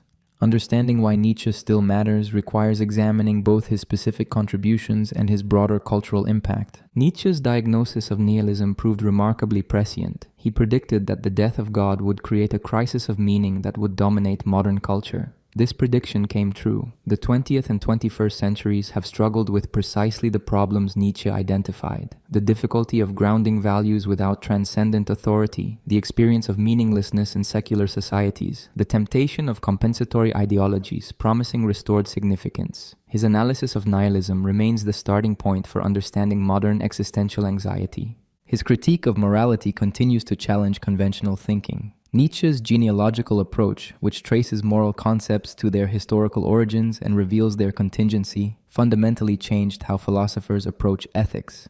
After Nietzsche, moral philosophy could no longer simply assume the objectivity of moral truths. It had to grapple with the possibility that morality was human creation rather than divine command or rational discovery. This shift influenced virtually every subsequent ethical theory. In psychology, Nietzsche anticipated many insights that would later be developed by Freud, Jung, and others. His emphasis on unconscious drives, his recognition that consciousness was a small part of mental life, his analysis of self-deception and rationalization, his understanding of how resentment shaped personality, all of these preceded and influenced psychoanalysis. Contemporary psychology continues to draw on Nietzschean insights about motivation, authenticity, and self-creation. Existentialism borrowed heavily from Nietzsche. His emphasis on individual responsibility for creating meaning, his rejection of essences in favor of existence, his focus on authenticity and self-overcoming, these became central themes in existential philosophy. Sartre, Camus, Heidegger, and other existentialists developed ideas Nietzsche had pioneered. His influence on existentialism then filtered into broader culture, affecting how millions of people think about freedom, choice, and responsibility. Postmodern philosophy drew extensively on Nietzsche's perspectivism and critique of truth. Foucault's genealogies of power, knowledge, and sexuality adapted Nietzsche's genealogical method. Derrida's deconstruction extended Nietzsche's critique of metaphysics. Deleuze developed Nietzsche's philosophy of difference and becoming. Rorty's pragmatism built on Nietzsche's rejection of correspondence theories of truth. Postmodernism's skepticism about grand narratives, objective truth, and universal reason all derived partly from Nietzsche. In literature and art, Nietzsche's influence has been enormous. His aphoristic style influenced modernist writers who rejected traditional narrative forms. His ideas about tragedy and the Dionysian influenced expressionism and surrealism. His critique of decadence shaped movements rejecting Victorian moralism. Writers from Thomas Mann to Albert Camus to Michel Houellebecq have engaged with Nietzschean themes. His concept of the Übermensch appears in countless novels, films, and comic books, usually distorted but recognizably derived from his work. Popular culture has absorbed Nietzschean ideas, often in simplified form. The phrase "God is dead" became a cultural touchstone, shorthand for modern secularism. "What doesn't kill me makes me stronger" became an inspirational cliché detached from its philosophical context. The idea of creating your own values, living authentically, and rejecting herd morality influenced countless self-help books and motivational speakers. Nietzsche reached mass audiences in forms he would probably have despised, but this testifies to his cultural penetration. Nietzsche's concept of ressentiment remains crucial for understanding contemporary politics. His analysis of how the powerless use moral judgment as a weapon against the powerful illuminates many current debates. The politics of victimhood, the weaponization of grievance, the competition for moral superiority through claims of oppression, all can be analyzed using Nietzschean categories. Whether one agrees with his evaluation, his diagnostic tools remain valuable. His warnings about the last man resonate with contemporary concerns about comfort, mediocrity, and the loss of ambition. Critics of consumer capitalism, therapeutic culture, and risk-averse social policies often echo Nietzschean themes without realizing it. The observation that modern life prioritizes safety and comfort over excellence and meaning, that people seek pleasant distraction rather than difficult truth, that society levels distinctions and punishes exceptionalism, these could come directly from Nietzsche's analysis of cultural decline. His celebration of self-overcoming influences contemporary discussions of human enhancement, transhumanism, and self-optimization.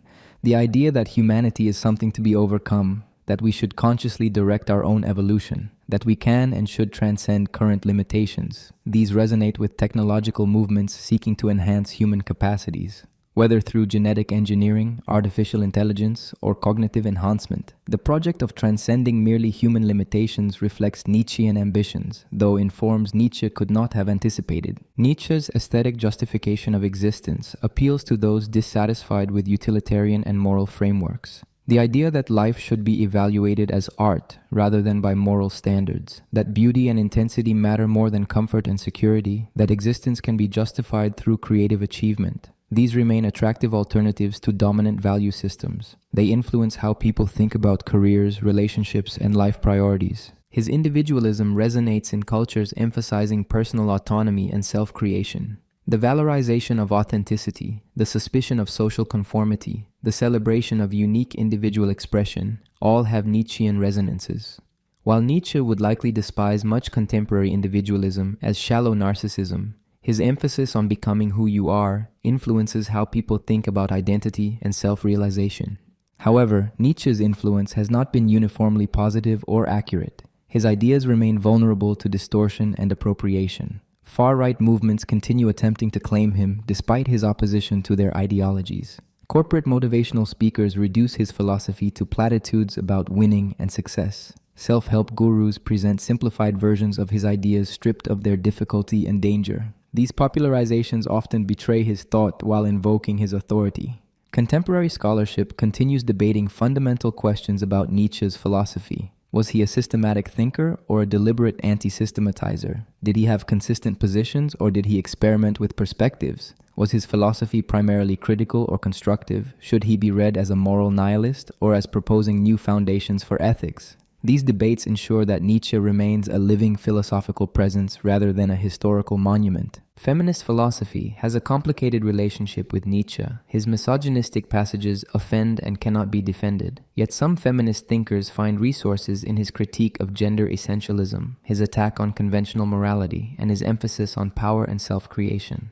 The tension between Nietzsche's explicit statements about women and his philosophical tools for analyzing gender and power continues generating debate and creative interpretation. Environmental philosophy both draws on and rejects Nietzsche. His emphasis on nature, his critique of the transcendent, and his celebration of earthly existence provide resources for environmental thought. But his anthropocentrism, his focus on human excellence, and his apparent indifference to non-human suffering trouble environmentalists. Whether Nietzschean philosophy can contribute to environmental ethics remains an open question. Nietzsche's style continues influencing philosophical writing. His aphorisms, his irony, his literary ambition, his willingness to provoke, these challenged academic philosophy's tendency toward technical jargon and systematic exposition. Many contemporary philosophers write more accessibly and literarily partly because Nietzsche demonstrated that philosophy need not be dry or systematic. He showed that profound ideas could be expressed beautifully and that philosophy could be literature without ceasing to be philosophy.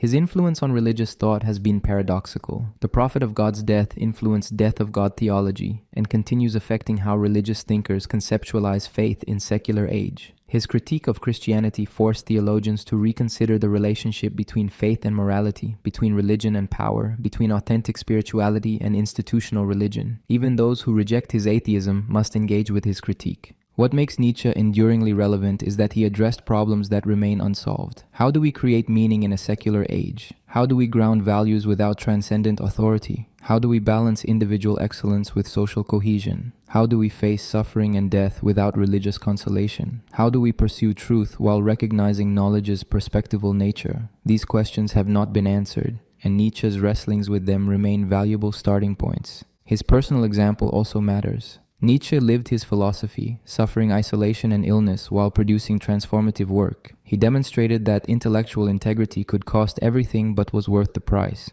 He showed that philosophy was not just academic exercise but life-defining commitment. His combination of intellectual courage and personal vulnerability makes him a compelling figure beyond his specific ideas. Ultimately, Nietzsche matters because he changed the conversation. After Nietzsche, philosophy could not proceed as if truth, morality, and meaning were unproblematic. It had to acknowledge its own perspective, its own contingency, its own will to power.